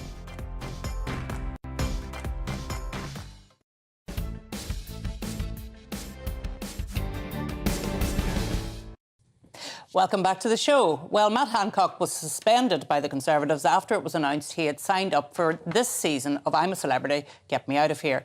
The former Health Secretary has received criticism for entering the Australian jungle, but defended his decision by saying he's only going in to promote his dyslexia campaign. Paul, will you be watching this year? Well, if I was minded to watch it, I'm certainly not now. He's going in. I mean, I have to say on the point, I think it shows appalling judgment. And actually, look, being a member of Parliament is surely a huge privilege. Being chosen by thousands of people to represent them in the Mother of Parliaments is something you should take very seriously. And just to swan off to Australia for however many weeks it is and to take part in a reality show, which clearly is going to be making a lot of money from, and to abandon his constituents in that way, I think is appalling. I think he should be kicked out of the Tory party, and I think there should be a local recall of him in his constituency and hopefully a by-election. It's the fact he thinks he can continue being an MP whilst he's in the Australian jungle that gets me, Emma. No, the idea that our parliamentarians are celebrities, I think is quite mad. And I think this entire decision is completely shameless on his part. I mean, he's earning over 300 grand from this appearance. And to try and sell this, to sort of polish it up as being to do with his dyslexia campaign and saying... Well, it's actually insulting, is it not? It is very insulting as well to say that this is... he believes that this is the best way to reach the British public, as if that's a better way to do politics than to just represent your constituents who have elected you. And there's just something that is so shameless about it and so deeply detached from reality. Obviously seems to think this is somehow going to help save his reputation so that people can view him as being more human. What we want is for our parliamentarians to be respectable and to do their job of representing their constituents. And clearly that's not what he wants. What he wants is celebrity. Well, he's clearly decided he's not going back into government anytime soon. My query is, why didn't he just leave as a Member of Parliament as well? If he wants to do this, that's entirely legitimate. He can do that.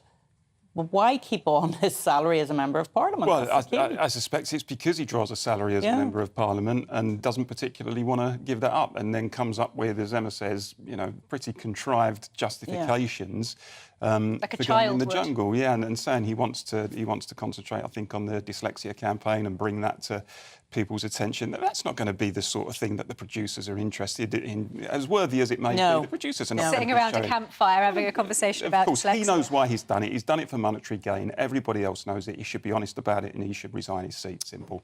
Well, it doesn't look as if there's very many people here going to be watching I'm a Celebrity, Get Me Out of Here, but I'm sure there'll be plenty others, so it'll be fine. Well, coming up, we'll be discussing the midterm elections over in the United States, but now it's time for your latest headlines with Paul.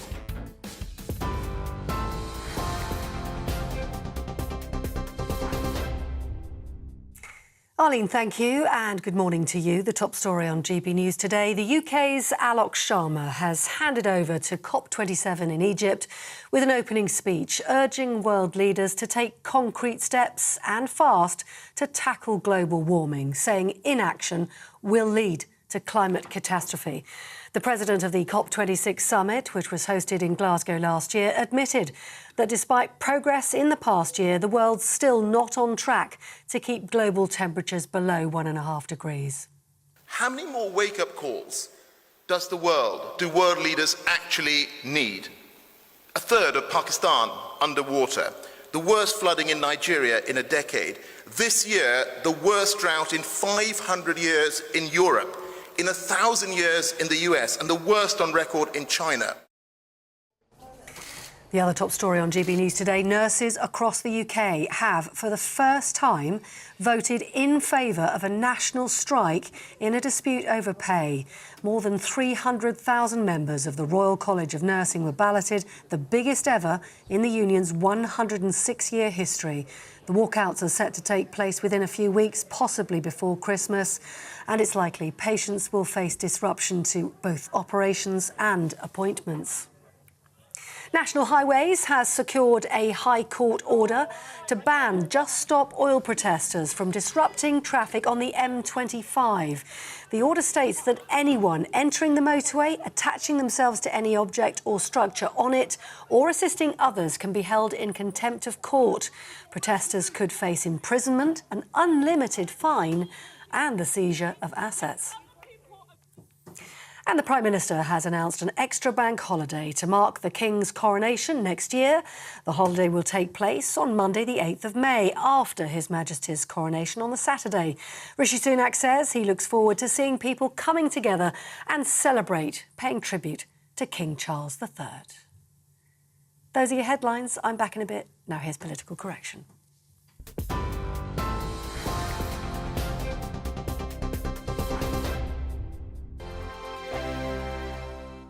Hi there, it's Stephen and Anne.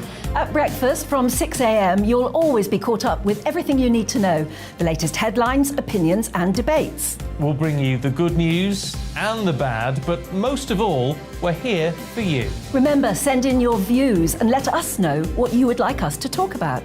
That's because we're your news channel.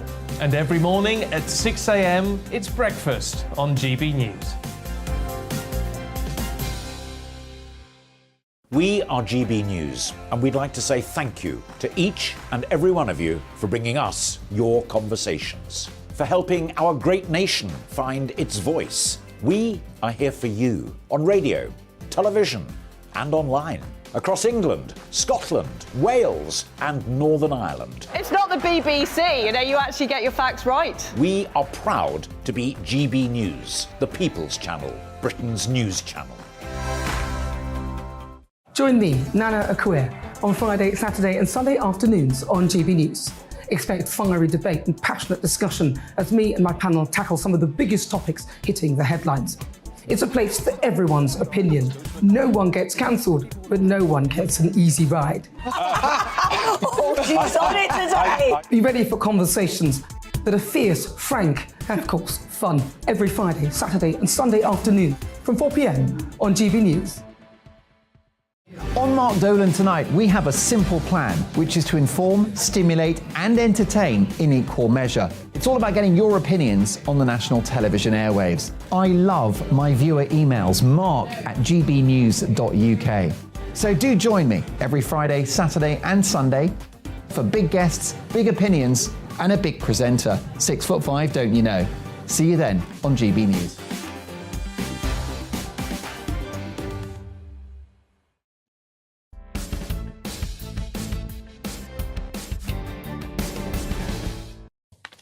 And welcome back to the show. And I'm pleased to say lots of you have been getting in touch this morning to give us your views on the big stories that we've been covering. Paul, what's your views that you have? Yeah, we've got on the police. Virginia says the police is run by a woke ideology. It is the way they do their job. They don't know the law anymore because it's about ticking boxes. Blaming it on the attitudes of some police officers is wrong. Leadership is not learnt at university unless it is the university of life. Yeah, so pretty strong views coming through there. David is also saying if the police went back to investigating and catching burglars, they would probably find each offender had committed 30 or more crimes, in which case the stats would improve very quickly. Emma, what have you got? Sue says, regarding people held in immigration centres, I would like to ask them, what do they expect from this country? Also, how can they complain about conditions in holding centres when they have come from tent cities in France? Are there criticisms of the French government for conditions in Calais? Yeah, have you more on immigration there, Paul? Yeah, one from Barbara. I'm sat at home with a terrible chest infection, struggling to breathe and unable to speak to a doctor. I can't afford to put my heating on or cook a hot meal.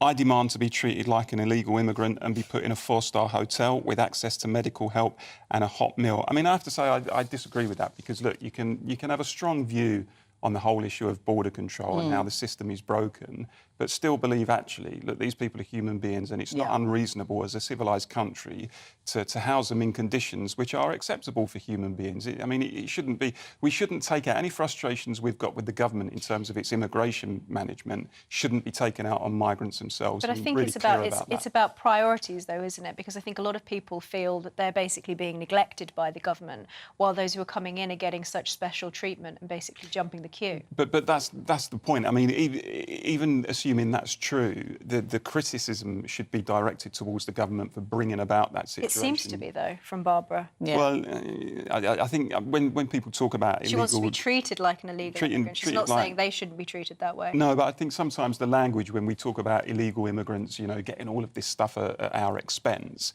I think sometimes that is directed towards the immigrants themselves. We've got to be, I think, careful with... Which is why I have to say I disagreed with Braverman's use of the word invasion. I know some people have defended it, but context is everything, I think. And when you're talking about an invasion of people who are landing on our shores, yes, the system's broken. Yes, we need to make the numbers more manageable. But I think language like that can sometimes stoke the situation and end up channeling the anger towards the migrants themselves, which shouldn't... It certainly provided a distraction to the real issue that we should obviously be discussing. But just to finish off then on the views, of course, Just Stop Oil, we have their spokesperson in the studio this morning. Annette is saying, if Just Stop Oil are so sure that 2/3 of the country support them, why don't they run for Parliament and see who they get on and stop the sit-down protests? That's a very good point there from Annette. I have to say, I don't think 2/3 of the country would support criminal damage. I find that a little bit hard to take. However, I think it was a very good discussion that we had this morning. Anyway, President Joe Biden is bracing for a difficult midterm election season as his popularity rating sinks to record lows. In fact, the American leader is thought to be so electorally toxic, some officials have been advising him to stay off the campaign trail for fear of tainting Democratic candidates. All 435 seats in the House of Representatives are up for grabs, and the Republican Party is hoping to win big in a stinging rebuke of the Biden administration. Joining us now to discuss the midterms in further detail is the Associate Editor at Chronicles magazine, Pedro Gonzalez. Pedro, thank you for joining us this morning. We were looking during our news bulletin at Pennsylvania. Is that one of the places that we should be looking at when these midterms are over? Yeah, I think that in general, there's an electoral windfall that's coming to the Republican Party, and it may even come in places that are otherwise unexpected, like New York. You know, the race for the governor's mansion, Lee Zeldin actually looks like he has a decent chance. There are a lot of exciting races. There are a lot of exciting candidates like Blake Masters, Kerry Lake, Adam Laxalt in Nevada. But I'm one of the people that is taking maybe a different look at this, and that is that the greatest strength of the Republican Party is not necessarily its platform, although there are these exciting candidates, but it's the fact that, like you pointed out, Biden is so toxic, and the Democratic Party has kind of doubled down on embracing the most extreme aspects of the party itself, as opposed to addressing the things that people care about and the things that are, driving voters to the polls. And so the danger is that the GOP doesn't really have a connection with, in other words, they don't really have an understanding of what their base actually wants. This is kind of just like a windfall for them, if that makes sense. Yeah. And as well as the House of Representatives and a third of the Senate, there are also around, I think it's 35 governor races going on at the moment. Do you see a lot of change there coming? Yeah, well, it's anticipated. I think there are major U.S. cable networks that are kind of anticipating a sort of red wedding for not just Congress, but also governor's mansions. And again, the ones that I think are the ones that everyone are really watching in particular are New York, because that's kind of like the indicator of how badly the Democratic Party is governed. With New York, of course, you had people that bear the brunt of COVID with the lockdown policies, quite literally killing people in that state. So I think, again, it is exciting, but my concern is that you're going to get these GOP victories, but it's not going to translate into an actual policy agenda that is going to reflect the interests of the base. And we're hearing right now, from Kevin McCarthy in the House that the agenda for the GOP is entitlement reform. In other words, cutting things like Social Security and also tackling the debt, according to McCarthy. But at the same time that that's happening, the GOP is gearing up. This is already being planned. The GOP is gearing up to work with the Democratic Party to secure another $50 billion for Ukraine in January. Yeah. So again, it's go ahead. Sorry. Sorry, my colleague Paul was going to ask you a question, just Pedro, because we're short on time. Go ahead, Paul. Pedro, just briefly, what is the Democrats' relationship now with the Rust Belt? We know that Trump was able to attract lots of voters in the Rust Belt, the people who have been left behind by globalization, affected by deindustrialization and so on. Have the Democrats done anything to win those communities back, do you see? Well, I think one race that kind of reflects this is the race between Tim Ryan and J.D. Vance in Ohio. And Tim Ryan initially was kind of just running as, one of these people that embraced abortion, but he's kind of moderated his positions, and he's kind of reframing himself as a workers candidate. And so I think it's an understanding that the Democratic Party has abandoned its traditional base of mostly like white working class voters and embraced all of this crazy left wing stuff, basically embraced what I guess you could call intersectionalism. So the answer to your question is most people in this country feel like the Democratic Party has abandoned the working class and has just become the party of, name your radical vogue thing of the day, right? And obviously the big one, you were just talking about this, is immigration. People feel like that the Democratic Party is not the party of the U.S. American, but the party of the illegal alien or the recently arrived immigrant who they view as their true and future electorate.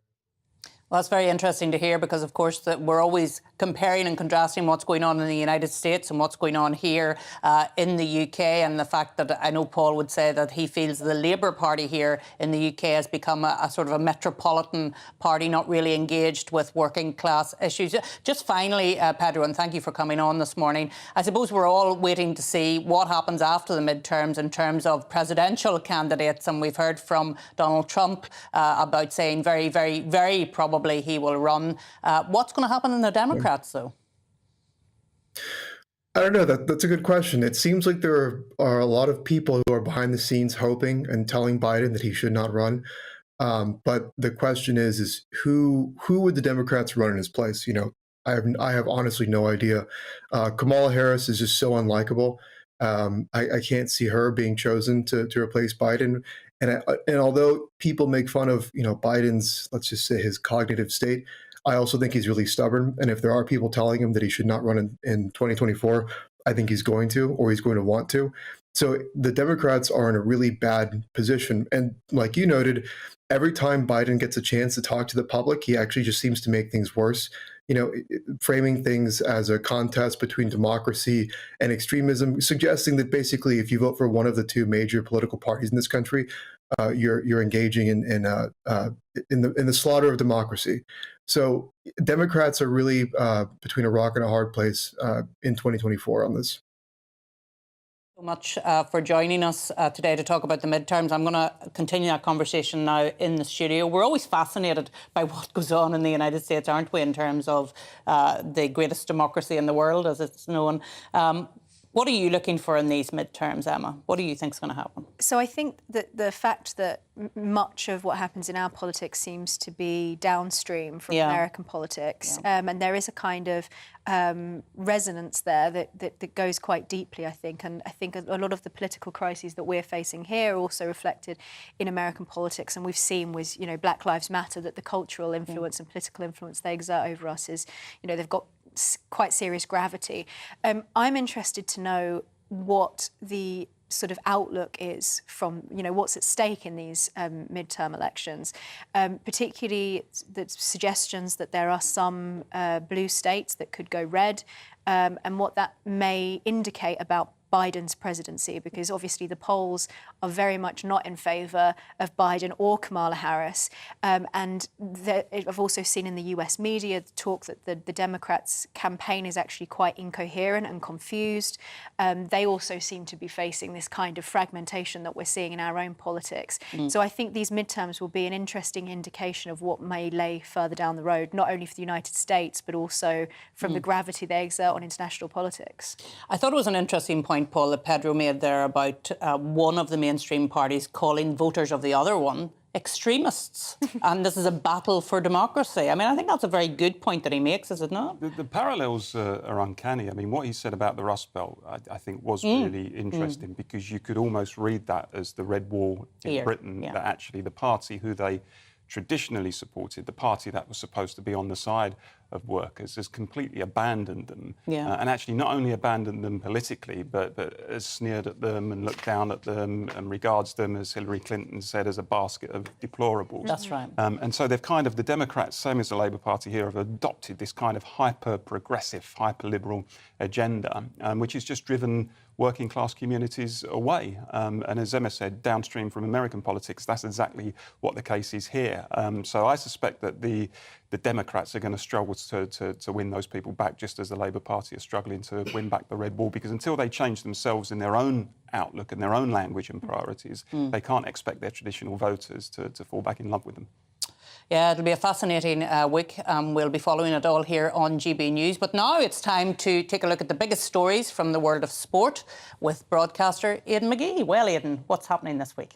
Well, we had some interesting political debates. We love a bit of sport with a bit of politics combined, don't we? We do. I mean, I'll start with Gary Neville on, I think it was Thursday night. Oh, yeah. No, Friday. He made an appearance on Have I Got News For You. Yeah. Brave of him to take that gig, actually, because, you know, you're a sitting target, aren't you? I mean, you're a sitting target. Stupid, brave or stupid. Yeah, probably, but then... Lots of money involved, of course. Well, yeah, probably, although you think he's made enough from this World Cup deal and all these hotels and everything. But that's by the by, he's a successful guy. I've got no problem with him. I interviewed him a few times at my Sky Days and News of the World Days, and he was great. However... And what I liked about it when he was England captain as well, he played for England, he was a bad result, he would always be up front and centre, stay there to be counted, you know, he was really good like that. So he goes on, Have I Got News For You, and he presents the show, and Ian Hislop tears into him almost from the off and says, you know, you had a choice, didn't you? You could have stayed at home and criticised what was going on there and highlighted everything, but you highlighted all the things that we've been focusing on the last few months, all the abuses of human rights, etc.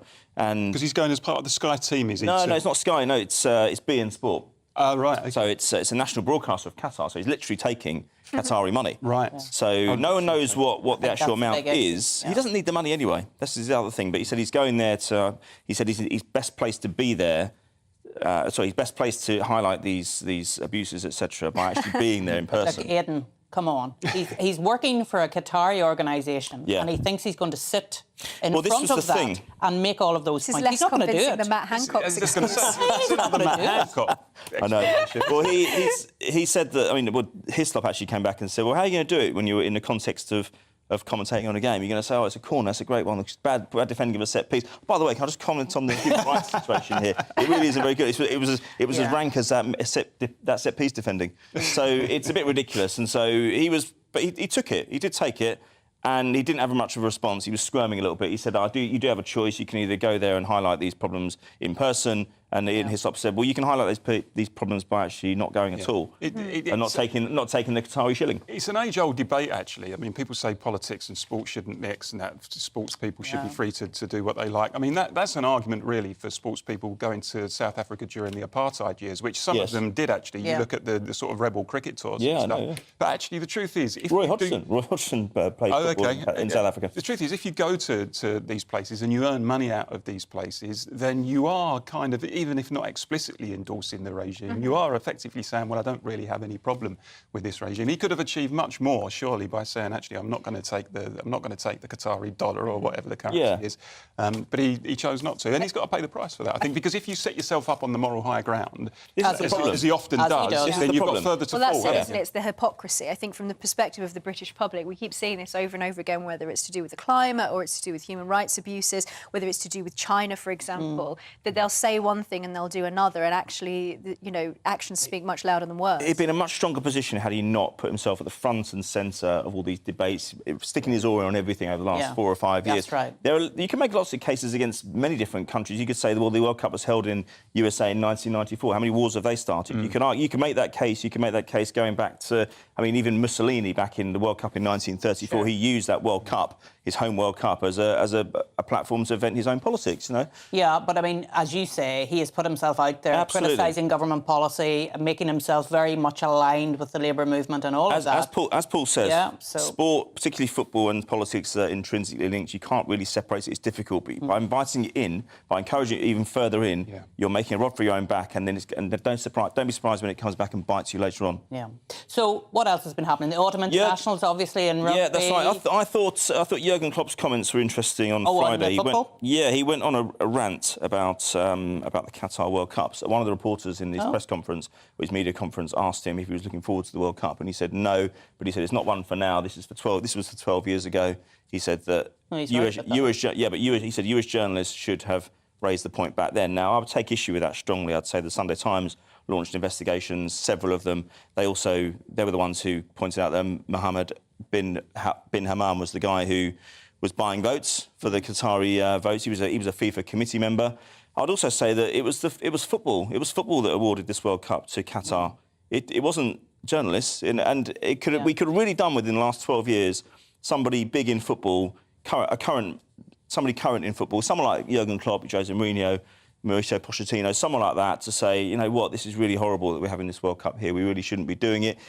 In addition to that, it's the scheduling as well. It's the fact that it's in the middle of the season. We're seeing players dropping like flies in the last couple of weeks because small injuries are costing them World Cup. So you're going to see probably a lesser tournament as a result of that. There is an argument to say, well, it's in the middle of the season, so they're peak fitness, so it might be good in that regard. But for him to blame that on the media is something I'm very, very uncomfortable with. And somebody in that media conference, I'm not sure who exactly it was, I'm not going to say his name, but he did actually challenge him on it and say, actually, this was football who caused this problem. Yeah. And, the media might have, at certain times, shone a bit more light on it, but I think they did all they could.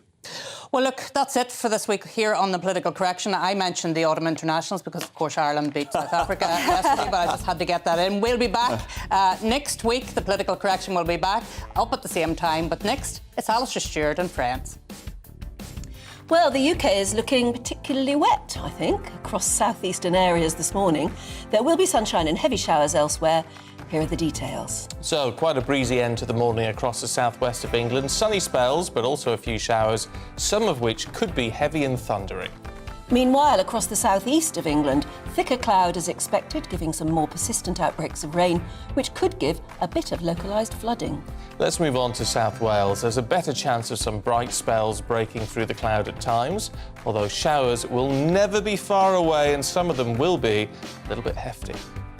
A band of organised showers are likely to work their way eastwards across the Midlands during the middle part of the day, so be prepared for some spray and standing water on the roads. Now, across the northeast of England, the weather's looking quieter. Should be mainly dry. However, a grey, locally misty or foggy start, and there's still likely to be a lot of low cloud around. Southern Scotland will be quite showery with only short-lived brighter breaks, although it will be breezy, so the showers should push through fairly quickly in the southern wind. Now, a mixed bag of weather on the cards for Northern Ireland. It's going to be bright and breezy at times, but with the chance of the occasional shower. So there you have it. Rain will clear from the southeast this afternoon, with eastern parts having clear spells this evening. Blustery showers will continue further west. And that's your weather today. Monday on GB News. Join my new show, Bev Turner Today, from 10 a.m. There's never been a more interesting but also critical time in British politics, and I can't wait to bring you the biggest stories of the day with the best factual accuracy and also a few of my own opinions thrown in. We'll engage in passionate but always polite debate with your thoughts and opinions at the centre of it all. Monday to Thursday on GB News, it's Bev Turner Today from 10 a.m.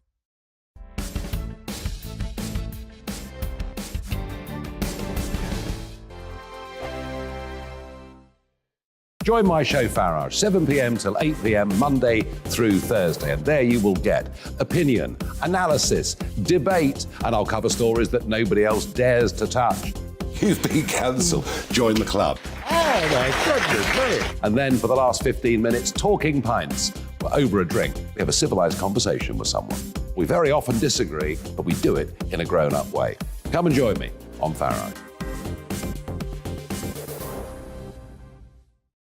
We are GB News. And we'd like to say thank you to each and every one of you for helping our great nation find its voice. We're absolutely everywhere. Across England, Scotland, Wales and Northern Ireland. On TV, on radio and